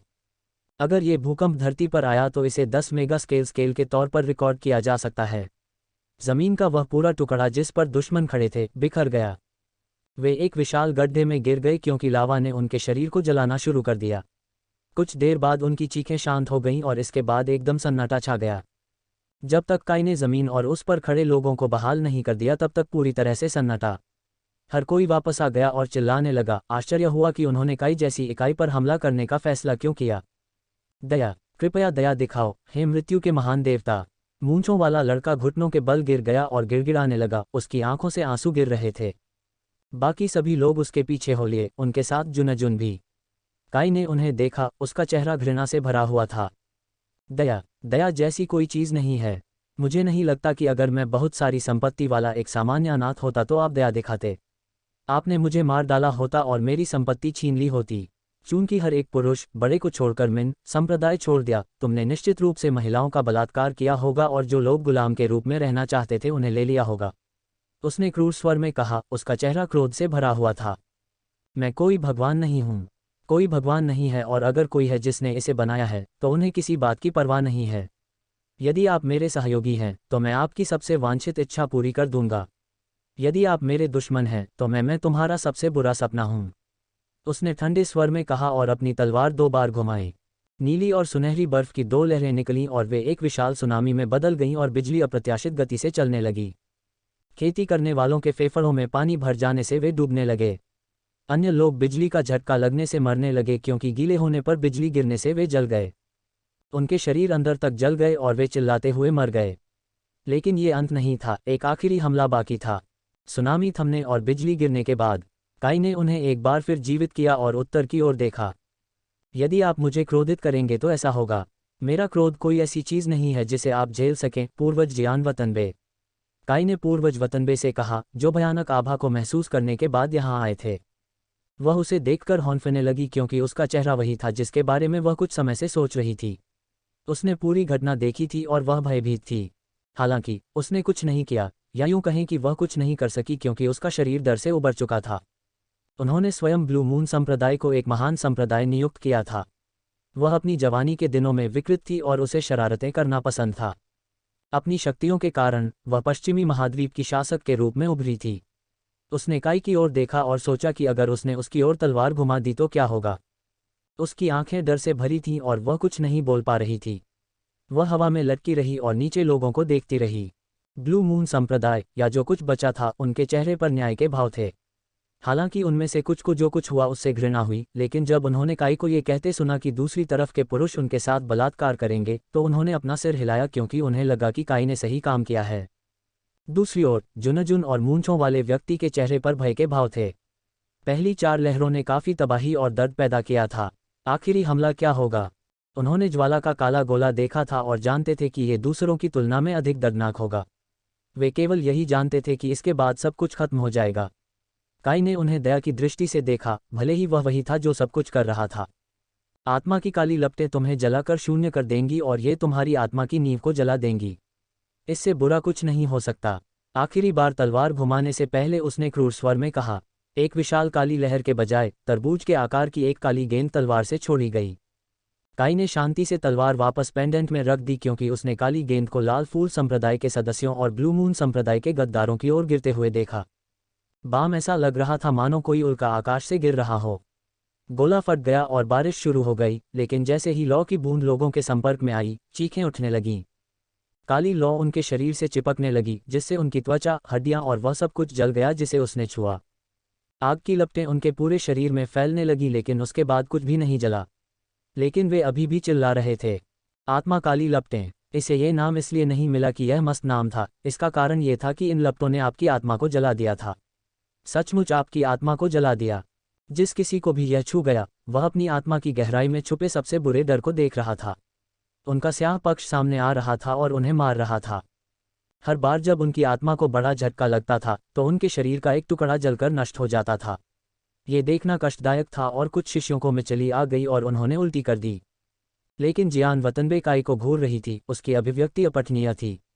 वह एक बात जानती थी कि अगर उसने कभी काई को नाराज किया तो उसका अंत नीचे खड़े उन लोगों की तरह ही होगा। हर कोई जलकर शून्य हो गया। जुनजुन और उस मूंछ वाले लड़के को छोड़कर सभी ने, जिसने कुछ सेकंड के बाद जलना बंद कर दिया था। उनकी आंखें नम हो गईं और आंखों से आंसू गिरने लगे। आप क्या चाहते हैं? हमने आपको वह सब कुछ दे दिया है जो हमारे पास है। बाकी सब उस संप्रदाय के गुरु के पास है जो संप्रदाय में है। मूंछों वाले लड़के ने डरावनी आवाज में कहा, बोलते समय उसका गला सिकुड़ रहा था। मैं उस व्यापारी को कहाँ ढूंढ सकता हूँ जिसने तुम्हें वह गोली दी थी? काई ने चेहरे पर प्रसन्नता लाते हुए बस पूछा। दूसरों को कष्ट पहुंचाकर उसे अच्छा नहीं लग रहा था, बल्कि उनके भाव देखकर, जो कुछ मिनट पहले गर्व महसूस कर रहे थे, अब पूरी तरह से भयावह और दयनीय लग रहे थे। काई इसमें थोड़ा मनोरंजन महसूस किए बिना नहीं रह सका। पबफ्यूचर द्वारा विज्ञापन। कहा जाता है कि वह महाद्वीप के सबसे पूर्वी स्थान पर है। हम बस इतना ही जानते हैं, कृपया हमें मार डालो। इस बार काई ने अपनी उंगलियां चटकाईं और जुनजुन और मूंछों वाला लड़का दोनों राख में बदल गए। वह वापस अंदर जाने ही वाला था कि जमीन हिलने लगी। यदि आप जानना चाहते हैं तो 9 पैमाने के भूकंप के बारे में, काई मियाँ ने पूछा। उसका स्वर भ्रम से भरा था। मैं ऐसा नहीं कर रहा हूँ, लेकिन मैं उस व्यक्ति को जानता हूँ जो ऐसा कर रहा है। काई ने जमीन की ओर देखते हुए धीरे से कहा। चारों ओर एक अंधेरी ऊर्जा फैल गई और सूरज की रोशनी कम हो गई, हालांकि आकाश में कोई बादल मौजूद नहीं थे। काई की आत्माएं नियंत्रण से बाहर होने लगीं और उन्हें वापस भेजना पड़ा। अंधेरे की एक बड़ी लहर ने सभी को प्रभावित किया और एक आदमी उसमें से निकला। उसके बाल बिल्कुल काले, आंखें ब्लैक होल की तरह काली। उसके सिर के दोनों ओर से 2 सींग निकले हुए थे जिनकी नोकें चमक रही थीं। उनके कपड़े अलौकिक थे, काली पैंट और काले भूरे औपचारिक कोट के साथ एक औपचारिक काली शर्ट। उसके हाथ में एक बड़ी दुष्ट हंसिया थी, आधी चांदी की तरह चांदी की और आधी लाल रंग की, खून की तरह। तुम स्वयं यहाँ आए हो? काई ने कहा। उसकी आंखें चमक रही थीं। लड़के ने बस कंधे उचकाए और अपनी दरांती हवा में घुमा दी। श्वेत ऊर्जा की लगभग 69 गेंदें उसकी दरांती की ओर उड़ीं और उसमें समा गईं। ये उन लोगों की आत्माएं थीं जो तुरंत मर गईं और काई ने उन्हें पुनर्जीवित नहीं किया। उसके सामने वाले व्यक्ति ने जो पकड़ रखा था, वह बनाई गई पहली दरांती थी। वह लड़का स्वयं एक ऐसा व्यक्ति था जिससे हर कोई बचना चाहता था, लेकिन अंत में उसने अमरता की परवाह किए बिना सभी को पा लिया। आत्माओं का संग्रहकर्ता मृत्यु, आप व्यक्तिगत रूप से आत्माओं को इकट्ठा करने के लिए यहाँ आए थे, काई ने तटस्थ स्वर में कहा, और हर कोई लड़के की ओर देखने लगा। जैसे ही काई ने उसे बुलाया, मौत। वे इस बात पर विश्वास नहीं करना चाहते थे कि उस लड़के जितना छोटा व्यक्ति मौत का शिकार हो सकता है, लेकिन उनके पास उसके लिए कोई अन्य स्पष्टीकरण नहीं था।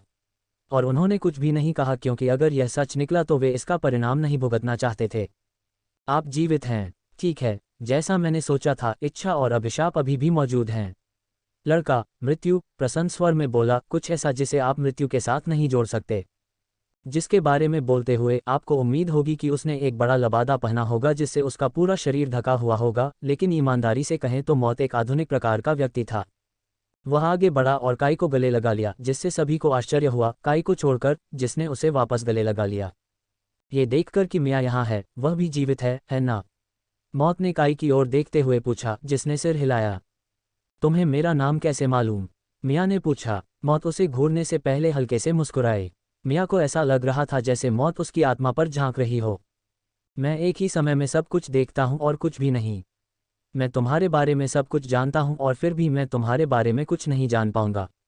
मैं वही हूँ, उसने जवाब दिया। मौत का जवाब सुनकर मिया कांपने लगी। मैंने आपसे वादा किया था कि मैं उसकी देखभाल करूंगा, और चूंकि आप मर चुके हैं, मुझे नहीं लगता कि मुझे वह वादा तोड़ना चाहिए। और मैं ठीक 69 आत्माओं को आज़ाद कराकर आपका ध्यान आकर्षित करने में सफल रहा। मिया के शांत होने के बाद काई ने मौत के सवाल का जवाब दिया। मौत ने स्वीकृति में अपना सिर हिलाया और 69 आत्माओं की बात सुनकर थोड़ा मुस्कुराया। फिर उसने अपना सिर हिलाया जैसे कि वह काई के उत्तर से संतुष्ट हो।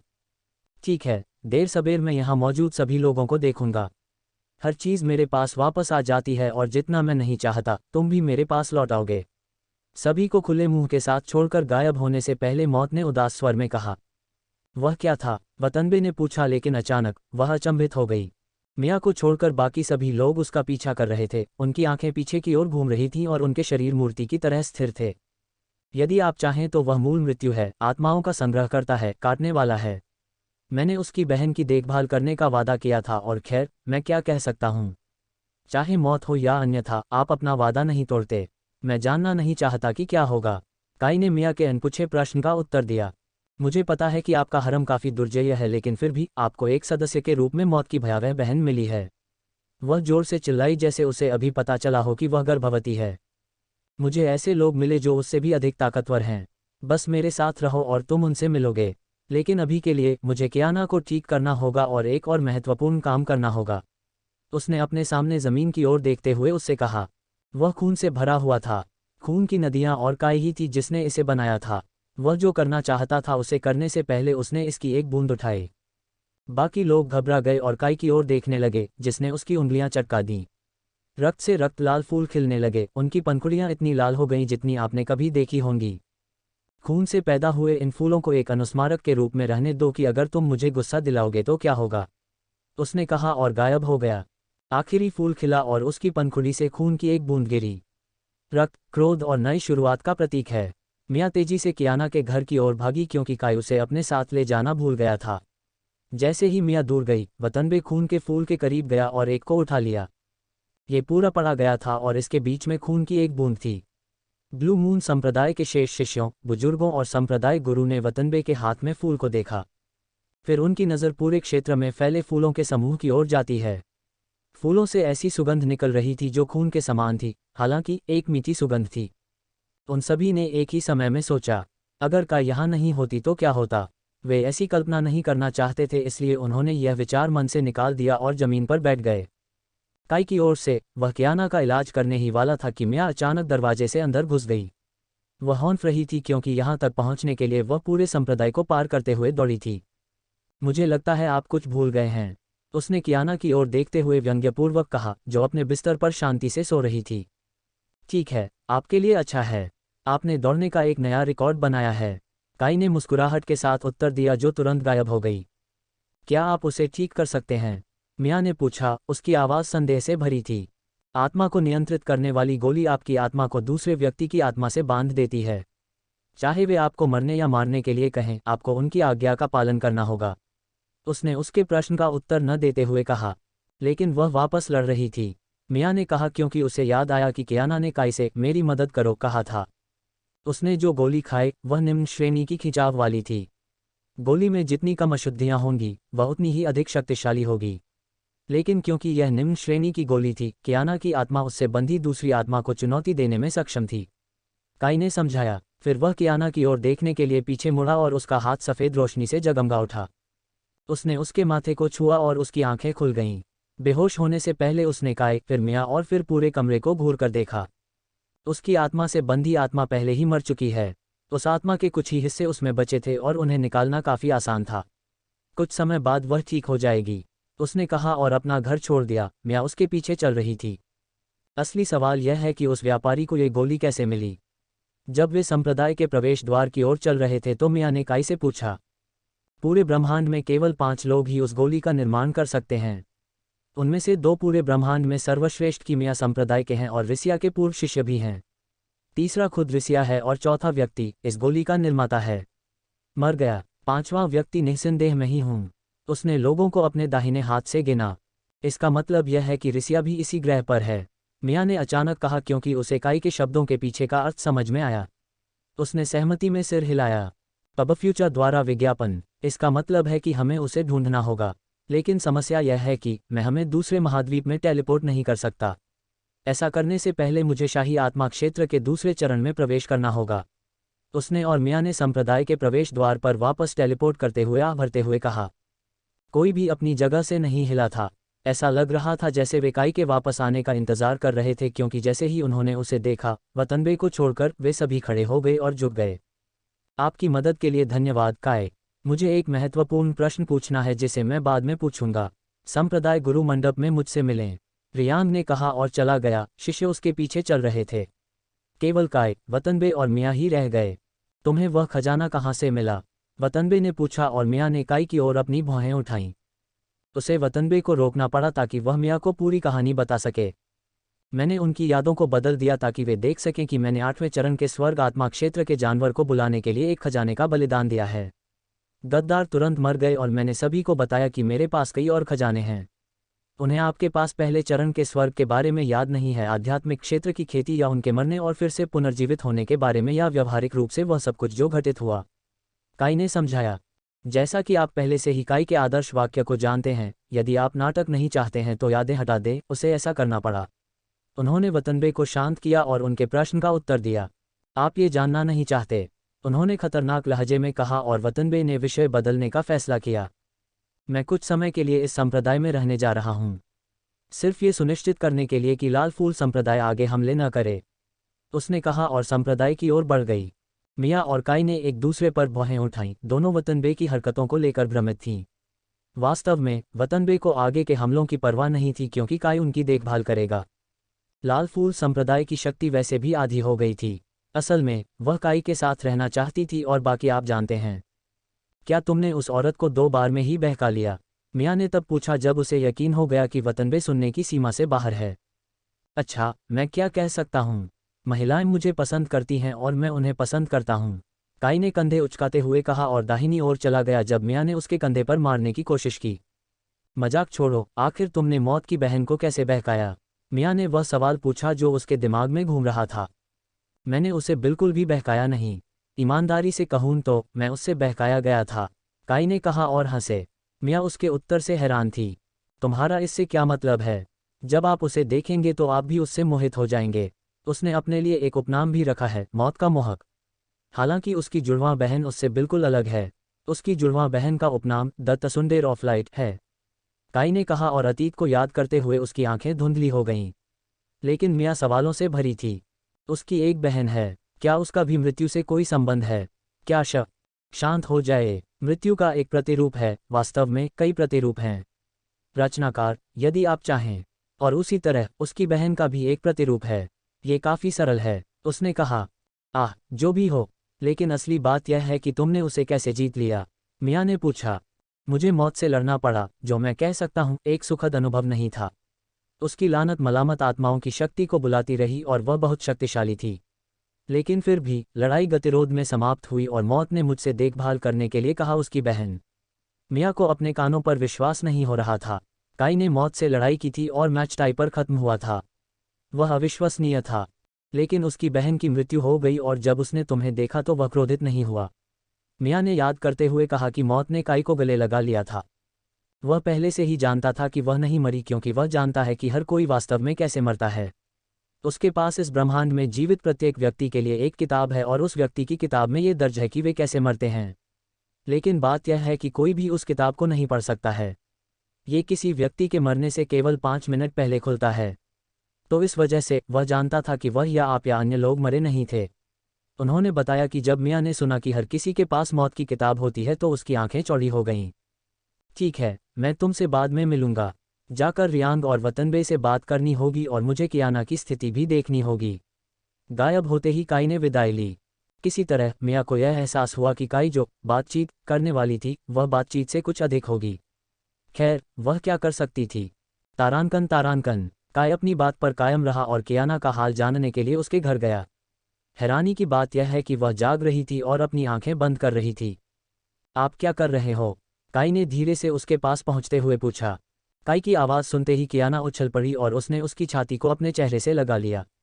फिर उसने उसे जाने दिया और अपना चेहरा उसकी आंखों से मिलाने के लिए उठाया। तभी काई ने अपनी फटी हुई पुतलियां देखीं। पीली आंखों वाली विभाजित पुतलियां, वतनबे की तरह, भले ही उसकी पुतलियां गहरे पीले रंग की थीं जबकि कियाना की पुतलियां बिजली की तरह पीली थीं। आप जियान परिवार का हिस्सा हैं और आपके पास एक मजबूत बिजली तत्व है, उसने अचानक उसकी आंखों में देखते हुए कहा। कियाना को अपनी नज़र तोड़नी पड़ी क्योंकि वह बहुत तीव्र थी। मैंने बहुत सी ऐसी चीज़ें की जो मैं नहीं करना चाहता था, उसने धीरे से कहा और काई को उसके शब्दों के पीछे का अर्थ समझ में आ गया। संप्रदाय में शामिल होने के समय से ही वह लाल फूल संप्रदाय के नियंत्रण में थी। उन्होंने उसे जासूस के रूप में इस्तेमाल किया होगा। जहां तक उसकी आंखों की बात है, आत्मा को नियंत्रित करने वाली गोली व्यक्ति की एक शक्ल को गोली के प्रभाव में आने वाली शक्ल से बदल देती है। अब जब काई को याद आया, मूंछों वाले आदमी की आंखें भूरी थीं। चिंता मत करो, वह तुम नहीं थे। तुम्हें गोली द्वारा नियंत्रित किया जा रहा था और तुम इससे पूरी तरह से लड़ने में कामयाब रहे। अच्छा काम, काई ने उत्साहजनक स्वर में कहा और उसकी पीठ थपथपाई। तो फिर मैं कौन हूँ? कियाना ने खोखली आवाज में पूछा। अब ये या तो एक आध्यात्मिक प्रश्न है जैसे कि मैं इस दुनिया में क्या कर रहा हूँ, या मैं किस उद्देश्य के लिए पैदा हुआ हूँ, या आप आत्मा को नियंत्रित करने वाली गोली से आपकी आत्मा को बांधने से पहले अपने जीवन के बारे में पूछ रहे हैं, उसने मजाकिया आवाज में कहा और कियाना ने उसे हल्की सी मुस्कान दी। ठीक है, आप भाग्यशाली हैं, हमारे पास जियान परिवार का पूर्वज इस संप्रदाय में रहता है। चलो चलें और उसे देखें क्योंकि वह आपको जानती होगी। उसने उसे अपना हाथ दिया और उसने उसे कसकर भींचते हुए पकड़ लिया। जियान वतनबे अपने कमरे को ध्यान से देख रही थी, इससे पहले कि काई अचानक उसके सामने आ जाती। अब वह पहले तो चौंक गई थी, लेकिन जब कोई बिना किसी चेतावनी के आपके कमरे में आता है तो आप चिल्ला पड़ते हैं। और वतनबे ने यही किया, साथ ही उसने चीख के साथ अपनी कुछ आभा भी प्रकट की। अब यदि काई ने अपनी आभा को बेअसर नहीं किया होता तो पूरा संप्रदाय उनके ऊपर से नष्ट हो गया होता। चीखना है तो कम से कम अपनी ताकत तो काबू में रखो, काई ने उसकी अभिव्यक्ति पर हंसते हुए कहा। वतनबे के गाल शर्मिंदगी से लाल हो गए और उसने काई की ओर घूर कर देखा, कुछ नफरत पैदा करने की कोशिश की। लेकिन काई से तब तक नफरत करना असंभव था जब तक कि उसने आपकी पत्नी से आपकी कोई चीज़ चुरा न ली हो, इसलिए उसने वह सब छोड़ दिया। उसने अपनी पीठ सीधी कर ली क्योंकि उसने देखा कि उसके साथ एक और व्यक्ति था। यदि उसे ठीक से याद है तो इस व्यक्ति का नाम कियाना था और काई के अनुसार वह आत्मा को नियंत्रित करने वाली गोली के प्रभाव में थी। कियाना ने अपना सिर झुकाया, सम्मान के कारण नहीं बल्कि इसलिए क्योंकि वह नहीं चाहती थी कि वतनबे उसकी आंखों में देखें। खांसी क्षमा करें, आपको ऐसा कुछ देखना पड़ा, उसने खूबसूरती से कियाना से कहा। और अगली बार अचानक मेरे सामने आने से पहले मुझे चेतावनी दे देना, उसने काई की ओर घूरते हुए कहा जो उस पर हंस रही थी। हाँ, मैं यहाँ आपसे बात करने के लिए नहीं हूँ। वह है, उसने कहा और कियाना को आगे की ओर धकेला जिससे उसे अपना चेहरा उठाने के लिए मजबूर होना पड़ा। कियाना की फटी हुई पुतलियों को देखकर वतनबे सदमे में आ गई। वह पीछे हट गई, उसका मुंह खुला हुआ था और वह कियाना को घूरती रही। तुम ऐसा लग रहा था कि वह कुछ कहना चाहती थी लेकिन शब्द नहीं बना पा रही थी। काई आगे बढ़ी और उसके कंधों को छुआ। उसके शरीर में एक झटका सा दौड़ गया और वह अचानक शांत हो गई। कियाना की ओर मुड़ने से पहले उसने आश्चर्य से काई की ओर देखा। आपके जन्म के बाद आपको महल से बाहर निकाल दिया गया था। आपकी माँ, मेरे बेटे की पत्नी, मृत पाई गई थी और आपके जन्म के समय वहां मौजूद सभी लोग मृत थे। मेरे बेटे जियान असाही ने आपको ढूंढने के लिए पूरे महाद्वीप को तबाह कर दिया था। लेकिन मुझे लगता है कि जब से आपने ऐसा किया है, तुम्हारे अंदर कोई शाही गुण नहीं है, हम तुम्हें नहीं ढूंढ सके।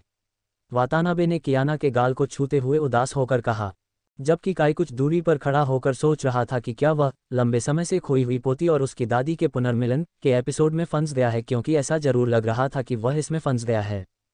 एक निम्न श्रेणी की आत्मा को नियंत्रित करने वाली गोली आपकी आत्मा को किसी व्यक्ति से जोड़ने में लगभग 15 साल का समय लेती है। आप कह रहे हैं कि आप उसे 15 वर्षों तक नहीं ढूंढ सके? उन्होंने सीधे वतनबे को घूरते हुए धीमी आवाज में कहा, जो हैरान लग रहा था। पबफ्यूचर द्वारा विज्ञापन। लेकिन हमने महाद्वीप के हर इंच की खोज की, हमने 4 महान परिवारों और 4 महान संप्रदायों को हमारी मदद करने का आदेश भी दिया। उसने जिद की। ओह अद्भुत, मुझे पूरा यकीन है कि वे परिवार निश्चित रूप से मेरे जीवन में हस्तक्षेप करने की कोशिश करेंगे। खैर, एक समय में एक ही समस्या, काई ने मन ही मन सोचा। उसे दक्षिणी महाद्वीप में तस्करी करके लाया गया था, उन्होंने निश्चित स्वर में कहा, और वतनबे को दक्षिणी महाद्वीप के उन लोगों के बारे में बताना शुरू किया जो उनसे तब मिले थे जब वह पहली बार इस ग्रह पर आए थे। वे ये कैसे कर रहे हैं? भले ही वे उड़ सकते हैं, समुद्र में हजारों जानवर हैं, नरक आत्मा क्षेत्र से लेकर शाही आत्मा क्षेत्र तक। क्या उनके पास किसी प्रकार का खजाना है? वतनबे ने मदद के लिए काई की ओर देखते हुए कहा। क्या वे टेलीपोर्टेशन फॉर्मेशन बना सकते थे? नहीं, इसके लिए कम से कम दैवीय आत्मा क्षेत्र के विशेषज्ञ की आवश्यकता होगी। वे क्या कर सकते थे? रुको, यह नहीं हो सकता। उसने अचानक अपने दूसरे हाथ की हथेली पर अपनी मुट्ठी थपथपाई, क्योंकि उसे अंततः समझ आ गया कि वे क्या कर सकते थे। उन्होंने एक अंतरिक्ष द्वार बनाया। काई ने वतनबे और कियाना दोनों को भ्रमित करते हुए निश्चित स्वर में कहा, यह एक खजाना है जो 2 स्थानों को जोड़ता है। लेकिन बात यह है कि एक ही समय में एक अंतरिक्ष द्वार बनाना होगा, जिसका अर्थ है कि एक ही समय में दोनों स्थानों पर एक अंतरिक्ष द्वार बनाना होगा, अन्यथा ये काम नहीं करेगा। जब उनका दिमाग अन्य संभावनाओं पर विचार करने लगा तो उन्होंने समझाया। लेकिन उन्होंने इस ग्रह पर अंतरिक्ष द्वार का निर्माण कैसे किया? केवल ऐसे साधक जिनके पास अंतरिक्ष तत्व है, वे ही इसे बना सकते हैं, और मुझे पूरा यकीन है कि इस ग्रह के पास वह नहीं है। क्या मेरे हरम में से किसी ने उन्हें बनाया है? कोई 2 लोगों को एक ही समय में उन्हें बनाने की जरूरत नहीं है। एकमात्र संभावना यह है कि ऊपरी लोक से किसी ने इसे बनाया है। उसने सोचा, मैं व्यक्तिगत रूप से इसकी जांच करूंगा। आप अपने बेटे को इस बारे में सूचित कर सकते हैं। काई ने वतनबे से जोर से कहा। ऐसा लग रहा था कि वह बहस करना चाहती थी, लेकिन अंत में उसने सिर्फ सिर हिलाया। मैं कियाना से कुछ देर बात करने जा रहा हूं, आप अपने काम पर वापस जा सकते हैं, उसने काई पर शू इशारा करते हुए कहा। वह गुस्से में अपने घर वापस चला गया। महिलाएं, मैंने अभी अभी उसकी पोती की आत्मा को ठीक किया है और उसने मुझे भगा दिया। अच्छा होगा, धन्यवाद, उसने अपने शरीर को फैलाने से पहले कड़वाहट से कहा। उसके पास अभी भी रियान के साथ एक अपॉइंटमेंट था, इसलिए उसने संप्रदाय के गुरु मंडप में चलने का फैसला किया। मंडप में कई कमरे थे, उनमें से एक पर जियान परिवार के पूर्वज का कब्जा था। रियांग मंजिल के अंत वाले कमरे में रहता था। इस बार काई ने उसका दरवाज़ा खटखटाया और उसे खोलने दिया। रियांग ने देखा कि काई उसके दरवाजे के बाहर खड़ी थी। उसने उसे अंदर जाने दिया। उसका दिल बहुत तेज गति से धड़क रहा था। अब यह अपेक्षित था, क्योंकि काई की उपस्थिति हमेशा महिलाओं के दिलों को उत्साह से भर देती थी। खैर, कभी कभी काई की उपस्थिति से पुरुष भी फंस जाते थे, और यह कुछ ऐसा था जो वह नहीं चाहता था। ठीक है, आइए परिवार के साथ अच्छी बातचीत करें, काई ने मुस्कुराते हुए कहा। वह पूरी तरह से जानते थे कि यह बातचीत परिवार के अनुकूल होने के अलावा कुछ भी होगी। मैं चाहता हूं कि आप ब्लू मून संप्रदाय के संप्रदाय गुरु बने, रियांग ने जल्दी से कहा, इस डर से कि काई उसकी बात नहीं सुनेगी। और ऐसा क्यों है? उसने अपनी भौहें ऊपर उठाते हुए पूछा। क्योंकि आप इस संप्रदाय की रक्षा करने के लिए काफ़ी मजबूत हैं। लेकिन इससे भी अधिक, आप इस संप्रदाय को दोहरे सांस्कृतिक संप्रदाय के रूप में अपने पूर्व गौरव को वापस पाने में मदद करने के लिए काफ़ी मजबूत हैं। काई के मुस्कुराने पर रियांग ने समझाया। वह केवल कुछ ही ऐसे लोगों से मिले थे जिन्हें दोहरी खेती उतनी ही पसंद थी जितनी उन्हें। रियांग ने जो कहा वह सच था कि वह इसे आसानी से कर सकता था। लेकिन उससे पहले वह जानना चाहता था कि रियांग दोहरी खेती के बारे में क्या सोचता है। आप इसके बारे में क्या सोचते हैं? उसने उत्सुकता भरे स्वर में पूछा। मैं एक अनाथ हूं, या यूं कहें कि कुछ हत्यारों ने मुझे अनाथ बना दिया, जिन्होंने मेरे माता पिता की हत्या कर दी। मेरे माता पिता बहुत पैसे वाले बहुत बड़े व्यापारी थे, और उनके एक भरोसेमंद सलाहकार ने उनके पीछे हत्यारों को भेजकर उन्हें धोखा दिया। वे मेरे माता पिता को मारने में कामयाब रहे, परंतु इससे पहले नहीं कि उन्होंने मुझे जंगल में छिपा दिया था। मैं वहां पूरे 3 दिन तक भूखा रहा और मरने जैसी स्थिति में था। लेकिन इससे पहले कि मैं मर पाता, पिछले संप्रदाय के गुरु ने मुझे ढूंढ लिया और मुझे अंदर ले गए। उन्होंने मुझे खाना खिलाया और मेरी देखभाल की, और जब मैं 16 साल का हो गया तो उन्होंने मुझे विकल्प दिया कि या तो मैं संप्रदाय में रहूं या इसे किसी और के लिए छोड़ दूं। संप्रदाय। मैं रुका, और जब उनकी मृत्यु हुई तो मैंने इस संप्रदाय पर अधिकार कर लिया।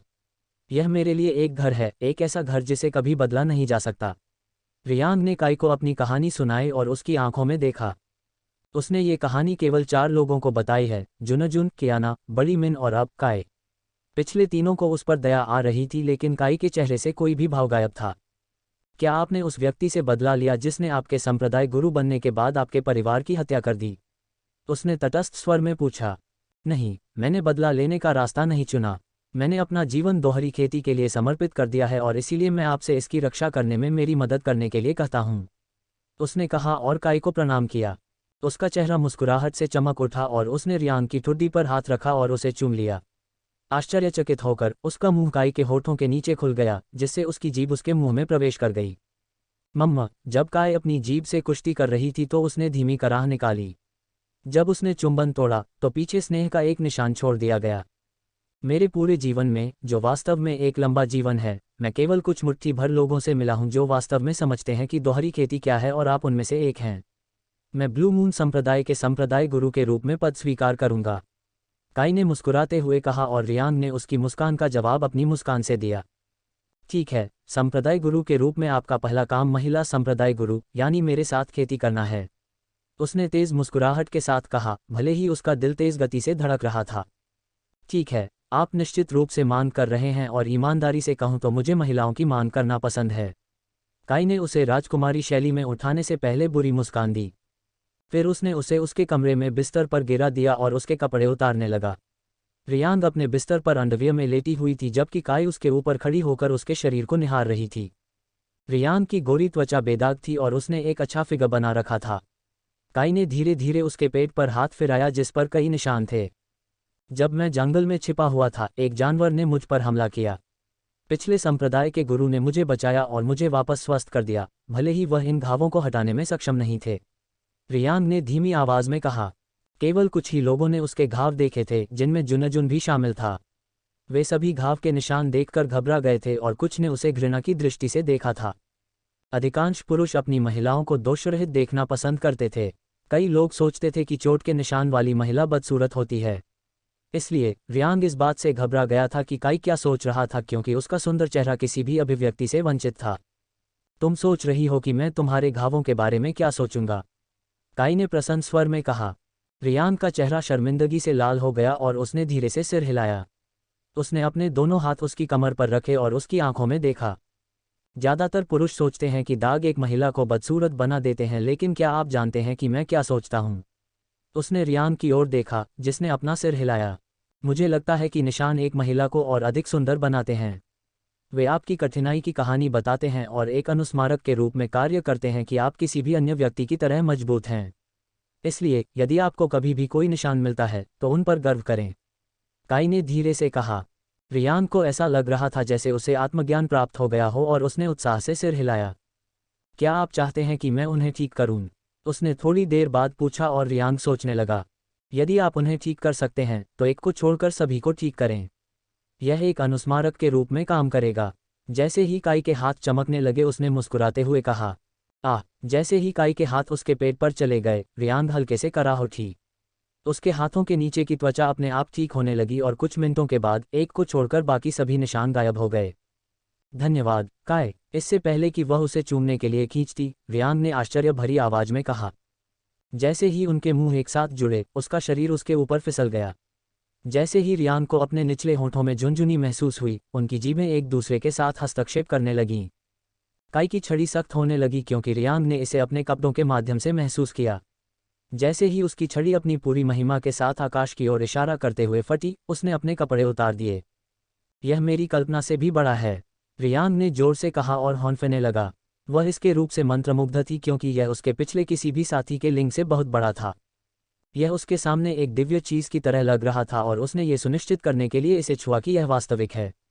फिर वह उठ बैठी और धीरे से उसकी नोक को अपने मुंह के अंदर ले लिया। पबफ्यूचा द्वारा विज्ञापन। फिर उसने अपनी जीभ का उपयोग नीचे से सिरे तक चाटने के लिए किया, जिससे काई के शरीर के अंदर बिजली की लहरें दौड़ गईं। फिर उसने धीरे धीरे इसे निगलना शुरू कर दिया और कुछ ही समय में पूरी रॉड उसके मुंह के अंदर हो गई। उसने अपनी गर्म जीभ से इसकी मालिश करना शुरू कर दिया और काई को इसका बहुत आनंद आया। भले ही उसने अन्य महिलाओं के साथ अपने साधना सत्र का आनंद लिया, लेकिन वे सभी अभी भी शौकिया थीं, असली मियाँ को छोड़कर, क्योंकि उसने अभी तक उसके साथ साधना नहीं की थी। लेकिन रियान दोहरी खेती में माहिर थे। कोई आश्चर्य नहीं कि वह संप्रदाय गुरु बन गई। जुनजुन अपने जीवन का समय जी रहा था, लेकिन उसे आगे बढ़ना पड़ा और अपने लालच के कारण इसे त्यागना पड़ा। मैं आने वाला हूँ, काई ने रियान को चेतावनी दी क्योंकि उसने अपनी गति बढ़ानी शुरू कर दी थी। वास्तव में काई सहस्राब्दियों तक टिक सकता था, लेकिन वह रियान के साथ खेती करना चाहता था। इसलिए उसने अपनी यांग क्यूई को रिहा करने का फैसला किया। उसका शरीर तनावग्रस्त हो गया क्योंकि उसके डिक ने बड़ी मात्रा में यांग क्यूई को रियान के मुंह के अंदर छोड़ दिया।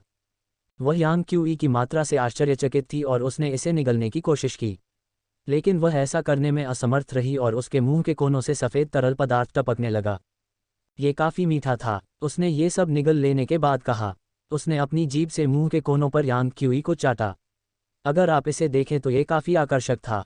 तुम्हें खुश करने की बारी मेरी है, काई ने मुस्कुराते हुए कहा और अपने हाथ उसके ब्रा से ढके स्तनों के ऊपर रख दिए।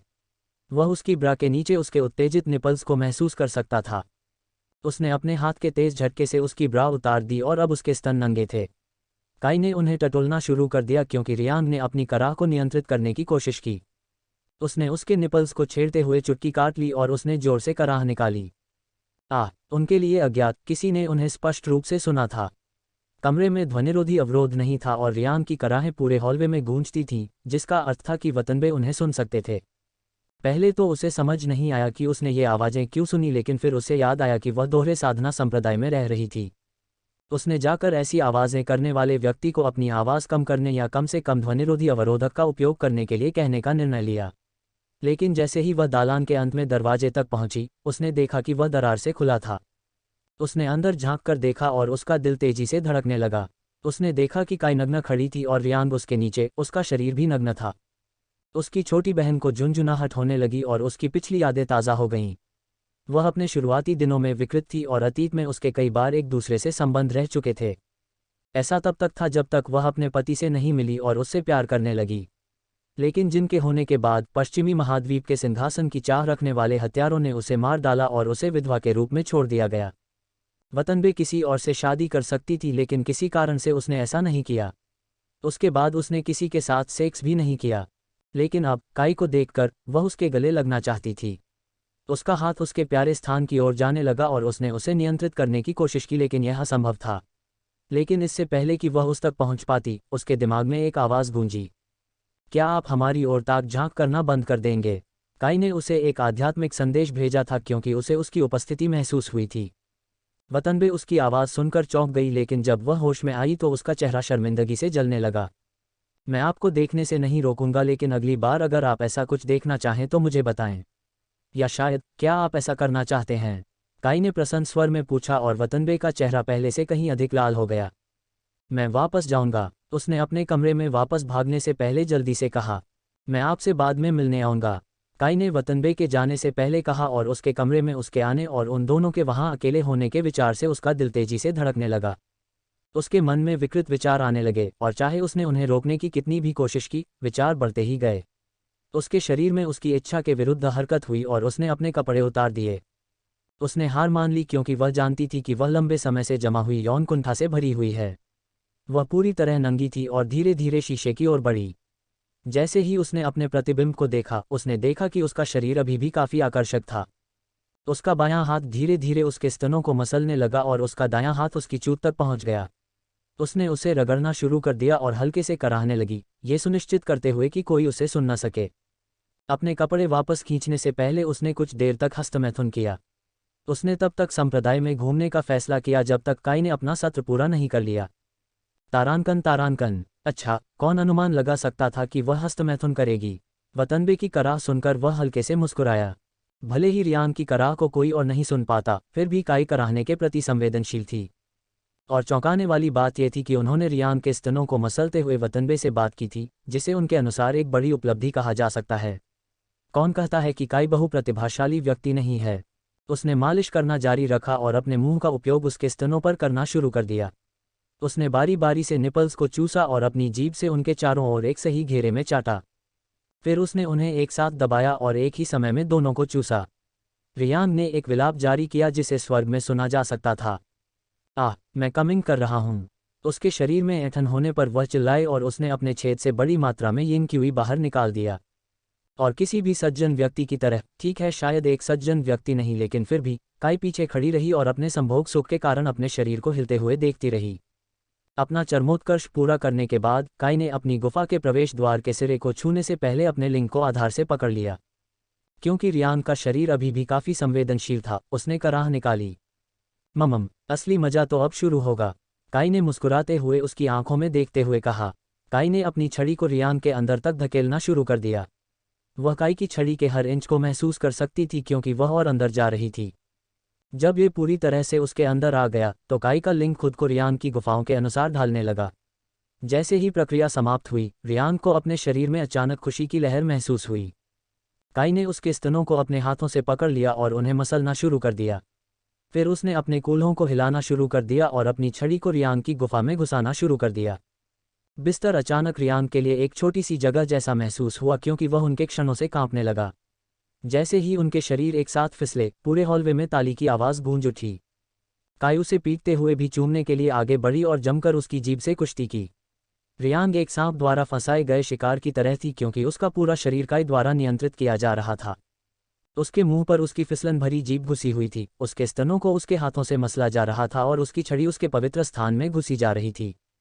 जैसे ही काई ने अपनी गति बढ़ाई, उसने अपनी बाहें काई की गर्दन के पीछे फंसा दीं। उसके बाएं हाथ ने उसके स्तनों को छोड़ दिया जबकि उसका दायां हाथ उन्हें मसलता रहा। उसने चुंबन तोड़ा और मुस्कुराहट के साथ रियान के चेहरे की ओर देखा। आप एक अलौकिक अनुभूति का अनुभव करने जा रहे हैं, उसने कहा और उसके दाहिने हाथ ने उसकी गांड को पकड़ लिया।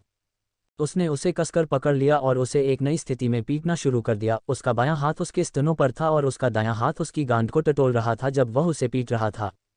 जैसे जैसे काई आगे बढ़ती रही, उसकी चूत से यिन निकलता रहा। उसने अपने धक्के तेज करने के लिए उसकी गांड का इस्तेमाल किया और उसकी छड़ी अचानक नई ताकत के साथ उसकी गुफा के ऊपर से टकराने लगी। जैसे ही वह कुशलता से आगे बढ़ा, उसकी भीतरी दीवारें उसकी छड़ी से चिपक गईं, उसे अत्यधिक दबाव से निचोड़ दिया जैसे कि वे उसके साथ एक होना चाहते हों। रियान जोर से कराहने लगी क्योंकि उसकी गुफा अत्यधिक गर्म हो गई और उसके शरीर से बड़ी मात्रा में यिन क्यूई निकलने लगा। उसी समय काई ने अपनी यान क्यूई को अंदर छोड़ दिया और उसे भर दिया। जैसे ही उसने उसकी छड़ी को यिन क्यूई से बाहर निकाला, वह पूरी तरह से भीग गई थी। उसकी चूत से दो अलग अलग रसों का मिश्रण पूरी तरह से एक दूसरे के साथ मिलकर बह गया और चादर पर एक पोखर बन गया। वह काफी तीव्र था, रियान ने हाँफते हुए कहा। वह गहरी सांसें ले रही थी क्योंकि काई ने उसे जानवर की तरह तबाह कर दिया था। उसका शरीर पूरी तरह से थक गया था लेकिन जब उसने काई की यांग क्यूई की समृद्धि देखी तो उसे पता चला कि वह कुछ और सत्रों तक टिकने में सक्षम होगी। जिनके साथ मैंने खेती की उनमें से आप में सबसे अधिक प्रतिरोध है। यांग क्यूई की खेती करें और मैं आपको एक उन्नत तकनीक का अनुभव कराऊंगा, उन्होंने कमल की मुद्रा में बैठने से पहले कहा। उसने यिन क्यूई की खेती शुरू कर दी जबकि उसकी छड़ी अभी भी कठोर थी और आकाश की ओर इशारा कर रही थी। रियान खेती की इस पद्धति से भ्रमित थी लेकिन वह अभी भी अपने अंदर यांग क्यूई को विकसित करने के लिए कमल की स्थिति में बैठी थी। तारांकन पब फ्यूचर द्वारा विज्ञापन। 1 घंटे बाद रियांग आश्चर्यजनक रूप से उसके लिए और आश्चर्यजनक रूप से पाठकों के लिए नरक आत्मा क्षेत्र के 9वें चरण में पहुंच गया था। उसने काई की ओर देखा और सोचा कि क्या उसे स्वर्ग आत्मा क्षेत्र में सफलता मिलेगी क्योंकि उसकी यांग क्यूई पवित्रता और ऊर्जा से बेहद समृद्ध थी। कुछ मिनट बाद उसने अपनी आंखें खोली और रियान को देखा जो उसे घूर रहा था। उसने कुछ नहीं कहा और बिस्तर पर लेट गया। मेरे ऊपर आओ, उसने रियान को आदेश दिया जो उसका पालन करते हुए उसके शरीर से ऊपर चला गया। उसकी गांड और स्तन काई के चेहरे के सामने लटक रहे थे और उसे उन्हें खा जाने के लिए बुला रहे थे।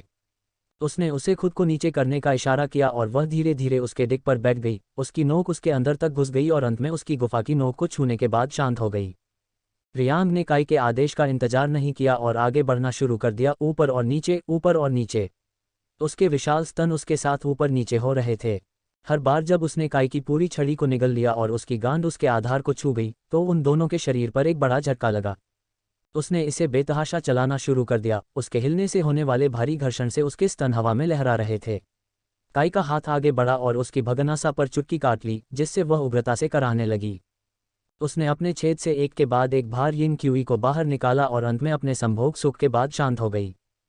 ठीक है, मुझे यकीन है कि आपने मजा किया होगा, लेकिन अब वास्तविक तकनीक का अनुभव करने का समय है। उसने उसकी कमर पकड़ने से पहले प्रसन्न स्वर में कहा। अचानक रियान को लगा कि काई का लंड उसके अंदर फैल रहा है और उसने उसे उठाना शुरू कर दिया। वह आधा इंच बढ़ गया और रियान अब उसके ऊपर मंडरा रहा था। इसके बाद काई ने इसे सिकोड़ लिया और रियान का शरीर धड़ाम से काई के ऊपर गिर गया। वह जोर से कराह उठी क्योंकि यह उसके सभी सत्रों की तुलना में अधिक आनंददायक था। काई ने एक बार फिर इसका विस्तार किया और फिर इसे सिकोड़कर इसके साथ गति बढ़ा दी। सबसे पहले रियान का शरीर काई के शरीर से जोर जोर से टकरा रहा था, लेकिन जैसे जैसे इसकी गति बढ़ती गई उनके शरीर से जोर जोर से ताली बजाने की आवाज़ आने लगी क्योंकि मांस अत्यधिक ताकत से मांस से टकरा रहा था। ऐसा करते समय काई ने अपने निपल्स को भींचना शुरू कर दिया, जिससे उसका आनंद बढ़ गया। फिर वह अचानक रुका और रियान को अपनी ओर खींचा ताकि उसका चेहरा उसके चेहरे के सामने हो, जबकि उसकी छड़ी अभी भी उसके अंदर थी। फिर उसने एक बार फिर से उसे बढ़ाना और सिकोड़ना शुरू कर दिया और उसके शरीर को अपने शरीर से महसूस करने लगा। उसके स्तन उसकी छाती से कसकर चिपके हुए काई के शरीर पर रगड़ रहे थे। उसने महसूस किया कि निपल्स उसकी मांसल छाती से टकरा रहे हैं और दोनों ने इसका आनंद लिया। अंतिम समय उसने अचानक कहा और अपने दोनों हाथों से उसकी गांड पकड़ ली। फिर उसने उसे अपनी छड़ी पर नीचे धकेल दिया, जबकि अभी भी उसका विस्तार हो रहा था।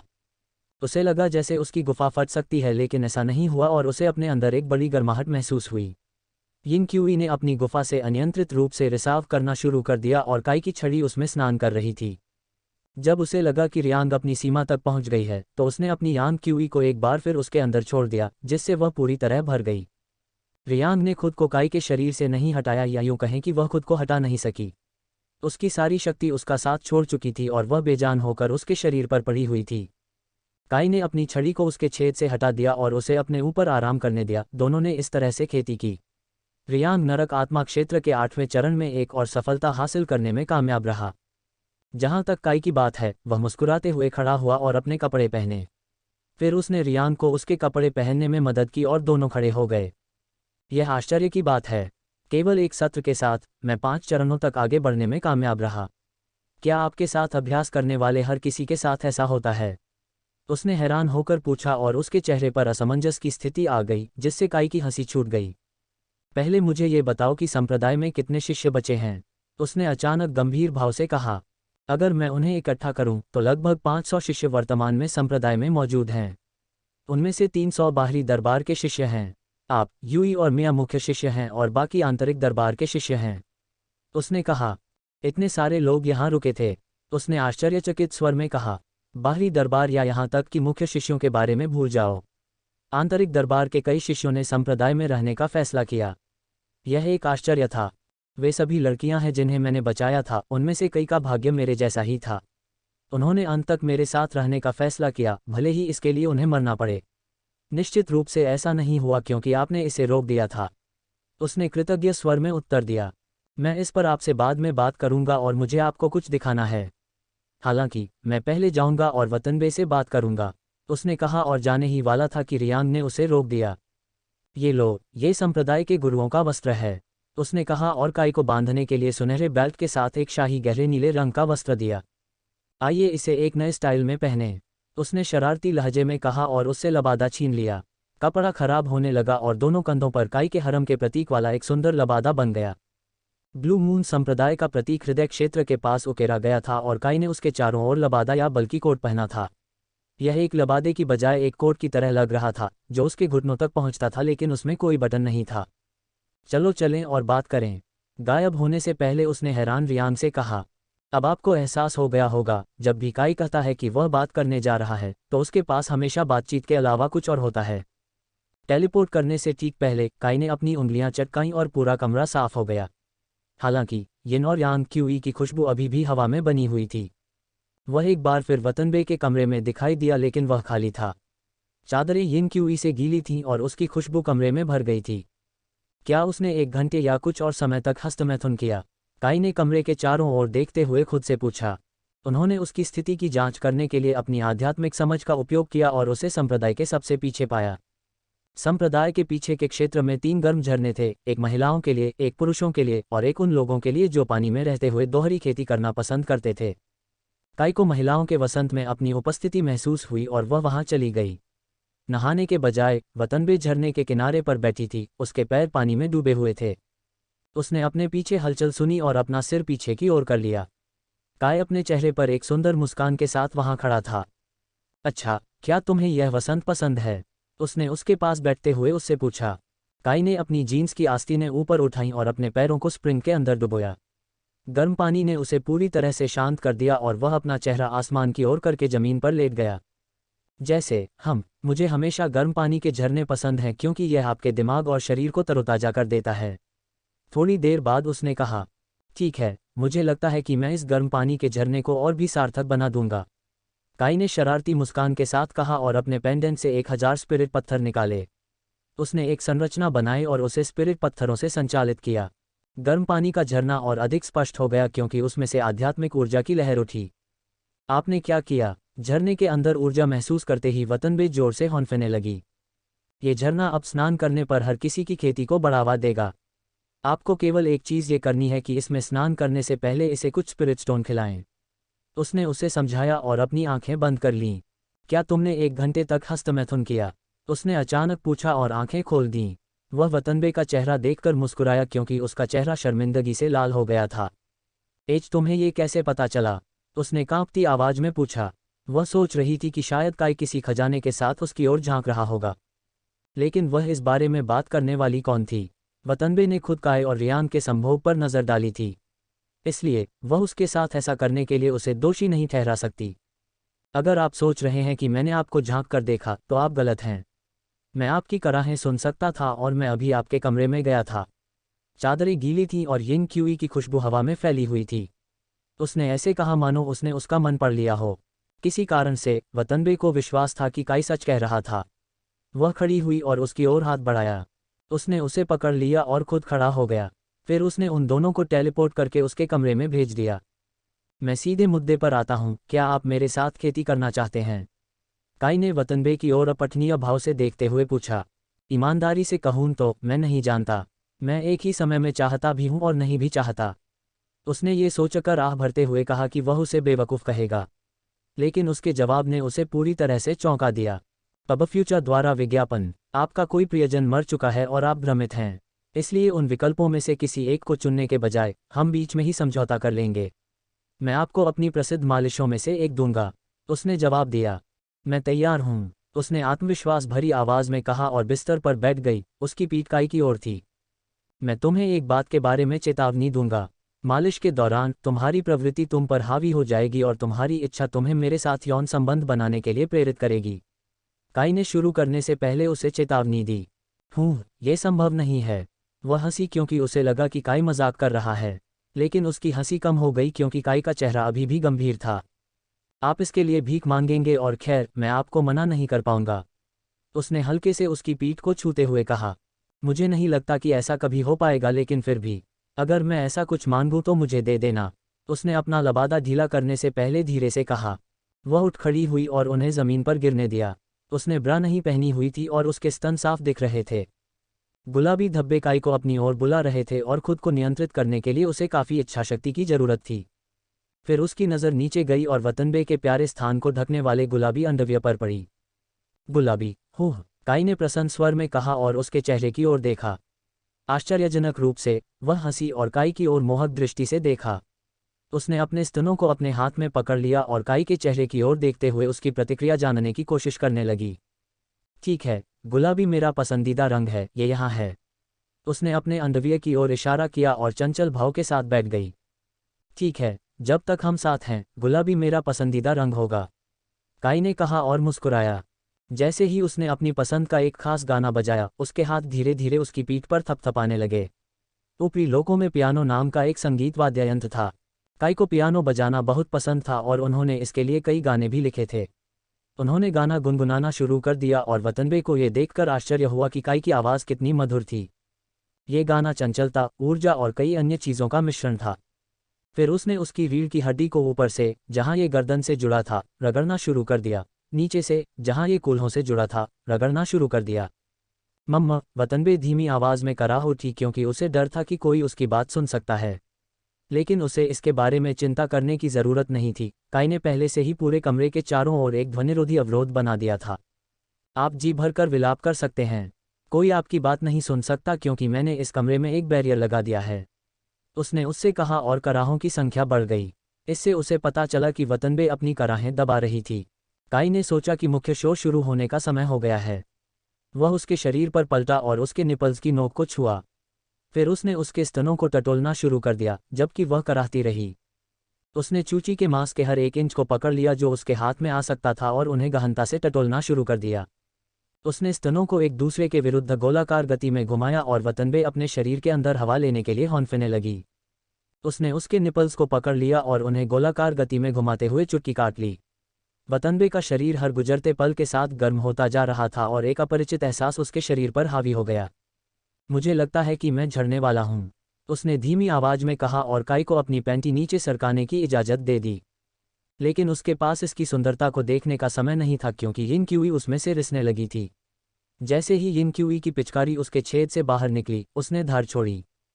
काई तुरंत कमल की मुद्रा में बैठ गई और यिन क्यूई की खेती की, जबकि वतनबे ने एक पल के लिए आराम किया। उसने कुछ ही क्षणों में संपूर्ण यिन क्यूई विकसित कर ली। मुझे कहना होगा, मैं उस एहसास से चूक गया, उसने हंसते हुए कहा और काई के चेहरे की ओर देखने लगी। मैं आपके साथ खेती करना चाहता हूँ, क्या आप ऐसा करेंगे? उसने पूछा, उसकी आवाज़ ईमानदारी से भरी थी। मुझे खुशी हुई, काई ने कहा कि उसने अपने कपड़े फर्श पर गिरा दिए और वीर मुद्रा में खड़ा हो गया, ये देखते हुए कि वह नग्न था। बहुत बहादुरी की बात थी। आपको मुझे सचेत करना होगा क्योंकि मेरे शरीर ने लगभग एक सदी से डिग का अनुभव नहीं किया है, उसने धीमी आवाज में कहा और उठ बैठी। उसने काई के सख्त होते लंड को देखा और नीचे उसकी चूत को देखा। उसने इसकी अच्छी तरह से देखभाल नहीं की थी और इसके चारों ओर बालों का जंगल था। उसे डर था कि काई सोच सकती है कि यह बदसूरत है। इसके बजाय उसने बस अपनी उंगलियां चटकाईं और उसकी चूत के पास का हर एक बाल गायब हो गया। क्या यह अच्छा है या आप बाल वापस चाहते हैं? उसने उसके चेहरे की ओर देखते हुए पूछा। जैसे ही उसके दिमाग में एक विचार आया, उसने अपना सिर हिला दिया। मैं तुम्हें हैंड जॉब या ब्लो जॉब नहीं दूंगा, उसने निश्चितता के साथ कहा और सीधे उसकी आंखों में देखा। इसके बजाय मैं तुम्हें चूची चोदन सत्र से खुश करूंगा, उसने चंचल मुस्कान के साथ कहा और अपने स्तनों को पकड़कर उन्हें अच्छी तरह से मसल दिया। उसने अपने बाएं हाथ से काई की मर्दानगी को मजबूती से पकड़ लिया और अपने दाहिने हाथ पर थूक दिया। फिर उसने धीरे धीरे काई की छड़ी बनाना शुरू कर दिया। वह अपने शब्दों पर कायम रही और इसे अपने मुंह के अंदर नहीं डाला, बल्कि इसके बजाय उसने इसे अपनी लार में पूरी तरह से बनाने के लिए अपनी जीभ का उपयोग किया, जिससे काई की छड़ी उसमें भीग गई। फिर वह उस पर मुस्कुराई क्योंकि वे दोनों जानते थे कि आगे क्या होगा। उसकी छड़ी की ओर आगे बढ़ने से पहले उसने अपने दोनों स्तनों को एक दूसरे के खिलाफ धकेला। चूची चोदन सत्र अब शुरू होगा। तारांकन तारांकन तारांकन। लेखक का नोट, आप 1 या 2 और 18 अध्यायों की अपेक्षा कर सकते हैं। वैसे भी साप्ताहिक डील है। 100 पावर स्टोन इक्वल्स 1 बोनस अध्याय, 200 पावर स्टोन इक्वल्स 2 बोनस अध्याय, 250 पावर स्टोन इक्वल्स 3 बोनस अध्याय। वतनबे धीरे धीरे काई के पास गई और अपने दाहिने हाथ का इस्तेमाल करके उसके डिक को पकड़ लिया। उसने अपने दोनों निपल्स के सिरे को छुआ। तारांकन थप्पड़। उसने अपने लंड को अपने बाएं स्तन पर थप्पड़ मारा और काई से आश्चर्यचकित हो गई। इसमें कोई आश्चर्य नहीं कि सभी ने कहा कि वह अपने शुरुआती दिनों में एक विकृत महिला थी। तारांकन थप्पड़। दाहिना स्तन। तारांकन थप्पड़। बायां स्तन। तारांकन थप्पड़। तारांकन थप्पड़। वह अपने स्तनों के बीच बारी बारी से लंड को थपथपाती रही। जब वह इससे संतुष्ट हो गई तो उसने अपने स्तन उठाए और काई की छड़ी को अपने में समा लिया। केवल सिर दिख रहा था और बाकी लंड उसके स्तनों ने निगल लिया था। उसके स्तनों की बनावट नर्म और गर्म थी और काई को अपने शरीर में आराम महसूस हुआ। लेकिन तभी असली शो शुरू हुआ। उसने अपने स्तनों को पकड़ लिया और काई के लंड को उनसे रगड़ने लगी। उतार व चढ़ाव, उतार व चढ़ाव। उसके निपल्स हवा में लहरा गए और उसके स्तन काई के लंड पर फिसल गए। वह पहले जिस लार का उपयोग करती थी उसका उपयोग घर्षण को बढ़ावा देने के लिए किया जाता था क्योंकि उसने इसे और अधिक गति से करना शुरू कर दिया था। काई ने टिपजॉब सत्र का आनंद लिया लेकिन अब उसके चमकने का समय आ गया है। मैं कामोन्माद निकालने वाला हूँ, उसने अचानक कहा। वतनबे ने अपनी जीभ को अपने होठों पर चाटा और गति और भी बढ़ा दी। काई का लंड एक के बाद एक गर्म वीर्य छोड़ते हुए सीधा हो गया। पहला भार सीधे उसके चेहरे पर लगा जिससे वह वीर्य से धुल गया। दूसरा माल सीधे उसके खुले मुंह में चला गया और उसने भूख से उसे निगल लिया। आखिरी भार उसके स्तनों पर गया और उन पर वीर्य का निशान बना दिया। उसके पूरे ऊपरी शरीर पर वीर्य छिड़का हुआ था लेकिन उसे इसकी कोई परवाह नहीं थी। उसने अपना चेहरा चाट कर साफ किया और काई के अभी भी बहुत सख्त लन की ओर बढ़ी। उसने इसे साफ करने के लिए अपनी जीभ का इस्तेमाल किया और बची हुई वीर्य की हर बूंद को चूस लिया। वह अच्छा था। अपनी बात खत्म करने के बाद उसने मुस्कुराते हुए कहा। काई ने उसकी मुस्कुराहट वापस की और उसे बिस्तर पर धक्का दे दिया। मज़ा तो अभी शुरू हुआ है, उसने कहा और उसका चेहरा उसकी चूत तक चला गया। उसने अपनी टांगें पूरी तरह से खोल दी ताकि काई को इसका शीर्ष श्रेणी का दृश्य मिल सके। धीरे धीरे आगे बढ़ने और उसमें अपनी जीभ डालने से पहले वह 1 सेकंड के लिए उसे देखता रहा। जब काई ने अपनी फिसलन भरी जीभ से उसकी चूत में प्रवेश किया तो वतनबे कराह उठी। इससे पहले कि उसकी जीभ अंदर लड़खड़ाने लगे, वह जितना संभव हो उतना गहराई तक गया। पब फ्यूचर द्वारा विज्ञापन। जैसे ही उसकी जीभ उसकी भीतरी दीवारों का पता लगा रही थी, काई का दाहिना हाथ आगे आया और उसकी भगनासा पर चुटकी ली। आहे, वह जोर से कराह उठी और उसने यिन क्यूई को सीधे काई के चेहरे पर मार दिया। वापस आने से पहले उसने उसकी एक एक बूंद गटक ली। उसने अपने होठों को अपनी जीभ से चाटा और अपना लोढ़ा पकड़ लिया। मैं अंदर जा रहा हूँ, उसने कहा और सिर को उसकी चूत में धकेल दिया। जैसे ही उसने महसूस किया कि उसके लंड का सिर उसमें घुसा है, वह कराह उठी। काफ़ी समय हो गया था जब उसके अंदर एक लंड था और ईमानदारी से कहूँ तो वह इसका एहसास ही नहीं कर पाई थी। काई ने इसे और गहराई तक धकेलना शुरू कर दिया और जल्द ही उसका पूरा लंड उसकी चूत ने निगल लिया। उसकी दीवारें बहुत तंग थीं क्योंकि कई सालों से उसमें कोई लंड नहीं घुसा था। ऐसा लग रहा था मानो वह कुंवारी हो। उसने परीक्षणपूर्वक अपने कूल्हों को हिलाया और वह कराह उठी। फिर उसने अपने दिक को उसकी दीवारों के अनुसार पूरी तरह से आकार दिया और खुशी की एक विशाल लहर ने उसे चौंका दिया। काई ने मुस्कुराहट के साथ कहा, आप अपने आप को स्लैप करते हैं, लेकिन अब ये कुछ गधा थप्पड़ मारने का समय है। वतनबे अब उसके ऊपर लेटी हुई थी और उसका लंड अभी भी उसे चुभ रहा था। वह उसी स्थिति में चला गया जबकि उसका हाथ उसकी गांड के पास चला गया। तारांकन थप्पड़। उसने उसके दाहिने गाल पर थप्पड़ मारा और वह खुशी से कराह उठी। वहां उसके हाथ का निशान बना हुआ था। आमतौर पर आनंद के साथ दर्द भी आता है, हालांकि काई का थप्पड़ केवल आनंददायक था और दर्द गायब हो गया। तारांकन थप्पड़। इस बार उसने उसके बाएं गाल पर तमाचा मारा और वह खुशी से कराह उठी क्योंकि उसके दोनों किनारों को अत्यधिक आनंद मिल रहा था। काई अभी भी उसके नीचे रहकर अपना लंड हिला रहा था और उसके हाथ उसकी गांड पर थपकी देना जारी रखे हुए थे।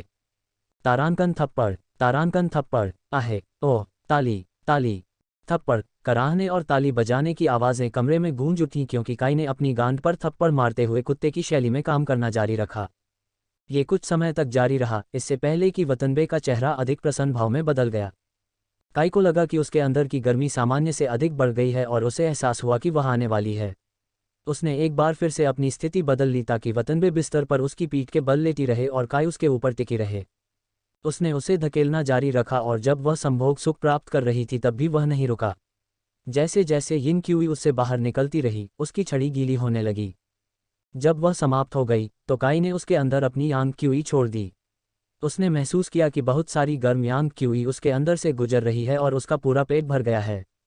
इस सत्र के समाप्त होने के बाद आपको शाही आत्मा क्षेत्र के तीसरे चरण में सफलता मिलेगी। काई ने अचानक घोषणा की और वतनबे इस वजह से अवाक रह गए। लेकिन जब उसे उसकी यांग क्यूई में मौजूद ऊर्जा का एहसास हुआ तो उसे एहसास हुआ कि काई जो कह रहा था वह सच हो सकता है। दोनों उठकर बैठ गए और साधना करने लगे। अपनी आंखें खोलने से पहले उन दोनों ने लगभग आधे घंटे तक अपनी अपनी ऊर्जा को विकसित किया। ऊपरी लोकों में केवल उसके हरम को उससे अधिक सुंदर माना जा सकता था क्योंकि उसकी विभाजित पुतलियां नई ऊर्जा से चमक रही थीं। क्या आपने अपनी यांग क्यूई को बढ़ाने के लिए किसी खजाने का उपभोग किया? वातानाबे ने पूछा क्योंकि उसे काई का वह कथन याद आया जिसमें उसने कहा था कि उसके पास बहुत सारे खजाने हैं। खैर, कम से कम उसकी यादें संशोधित होने के बाद उसे यही याद आया। इस पर काई ने मुंह फेर लिया। वह नहीं चाहता था कि कोई उसे बताए कि उसने एक पौराणिक खजाना खा लिया और ऐसा हो गया। मुझे क्या करना चाहिए? क्या मुझे तुम्हें तुम्हारी यादें वापस लाने देनी चाहिए? नहीं, ये बुरा होगा क्योंकि तुम्हें मेरी असली ताकत का एहसास होगा। वह मन ही मन बुदबुदाया। तुम किस बारे में बात कर रहे हो? वतनबे ने असमंजस में पूछा। बस कृपया इसके बारे में भूल जाओ, काई ने कहा और उसकी यादों को बदलने के लिए अपनी उंगलियां चटकाईं। हालांकि ऐसा लग सकता है कि यह एक अत्यधिक सशक्त क्षमता थी, फिर भी इसमें कमियां थीं। हेरफेर की गई प्रत्येक मेमोरी के लिए उपयोगकर्ता को अपने पास मौजूद एकल मेमोरी का 0.01% देना होगा। इसका मतलब यह है कि अगर काई को प्रत्येक व्यक्ति की मेमोरी के लिए मिलीसेकंड मेमोरी का 0.01% व्यापार करना पड़ता है। लेकिन ये कोई समस्या नहीं थी क्योंकि अपने शुरुआती दिनों में काई दशकों तक एकांत में खेती करते थे और खेती से उनका मतलब सामान्य खेती से था। उसके बाद भी उन्होंने कई शताब्दियों तक खेती की, जिसका अर्थ है कि इसके केवल 1 मिलीसेकंड के साथ वह 100 लोगों को वश में कर सकते थे। और एक बार जब किसी की यादों में उसके द्वारा हेरफेर किया गया तो वह अपनी कोई भी याद खोए बिना उन्हें बदल सकता था। तो असल में ये कदम एक धोखा भरा कदम माना जा सकता है। लेकिन इतना हो गया, जैसे ही वतनबे की आंखें फिर से फोकस में आईं, काई ने एक बोतल निकाली जिसमें पीला तरल था। वह क्या है? वतनबे ने पूछा, क्योंकि वह समझ नहीं पा रही थी कि यह तरल क्या था। घर्षण 3 प्रकार के होते हैं, सामान्य घर्षण, तेज घर्षण और घर्षण अग्नि प्रकाश घर्षण। काई ने कहा और अपनी उंगलियां ऊपर उठा लीं। बहुत, उसने पूछा, अभी भी समझ नहीं आ रहा कि काई क्या कह रहा था। यह एक विशेष तेल है जो दोहरी खेती के दौरान पैदा होने वाले घर्षण को बढ़ा देगा और यह आपकी संवेदनशीलता को भी बढ़ा देगा। तो दूसरे शब्दों में, यह आपके द्वारा महसूस किए जाने वाले आनंद की मात्रा को बढ़ा देगा। काई ने आह भरी और उसे अपने हाथों में तेल के बारे में बताया। वह हौंफने लगी और वासना के भाव से तेल की ओर देखा। खैर, वासना काई के लिए थी, तेल के लिए नहीं। मैं इसे तुम पर प्रयोग करूंगा, उसने कहा और उसकी चूत पर थोड़ा सा तेल लगा दिया। उसने महसूस किया कि उसके पूरे शरीर में एक सुन्नता का एहसास फैल गया है, लेकिन 1 मिनट के बाद वह खत्म हो गया, उसकी जगह गर्म एहसास ने ले लिया। उसकी संवेदनशीलता का स्तर मीटर से टूट गया था और इसके कारण उसके अंदर झंझनाहट हो रही थी। काई ने अपनी बीच वाली उंगली उसकी चूत के अंदर डाल दी और वह जोर से हौंफने लगी, जैसे कि उसने अपना पूरा लंड उसके अंदर डाल दिया हो। उसने अपनी उंगली हटा दी और अपने बाएं हाथ से 2 उंगलियां डाल दीं। उसने अपने दाहिने हाथ का उपयोग करके उसकी भगनासा को पकड़ लिया और उसे गोलाकार गति में घुमाना शुरू कर दिया और उसे उंगली से चोदना शुरू कर दिया। आह, ओह, आह! वह जोर से कराह उठी और उसका शरीर बिस्तर पर लेट गया। उसे अपने पूरे शरीर में एक गर्म एहसास महसूस हुआ और इससे पहले कि वह कुछ कर पाती, वह झड़ गई। और केवल थोड़ी मात्रा में ही नहीं, उसने एक के बाद एक यिन क्यूई के 4 शॉट्स स्खलित कर दिए। वह तीव्र था और आपने केवल अपने हाथों का उपयोग किया। यदि आप अपने लंड का उपयोग करेंगे तो क्या होगा? उसने पूछा और जब उसने काई के चेहरे पर बुरी मुस्कान देखी तो उसका शरीर थोड़ा कांप उठा।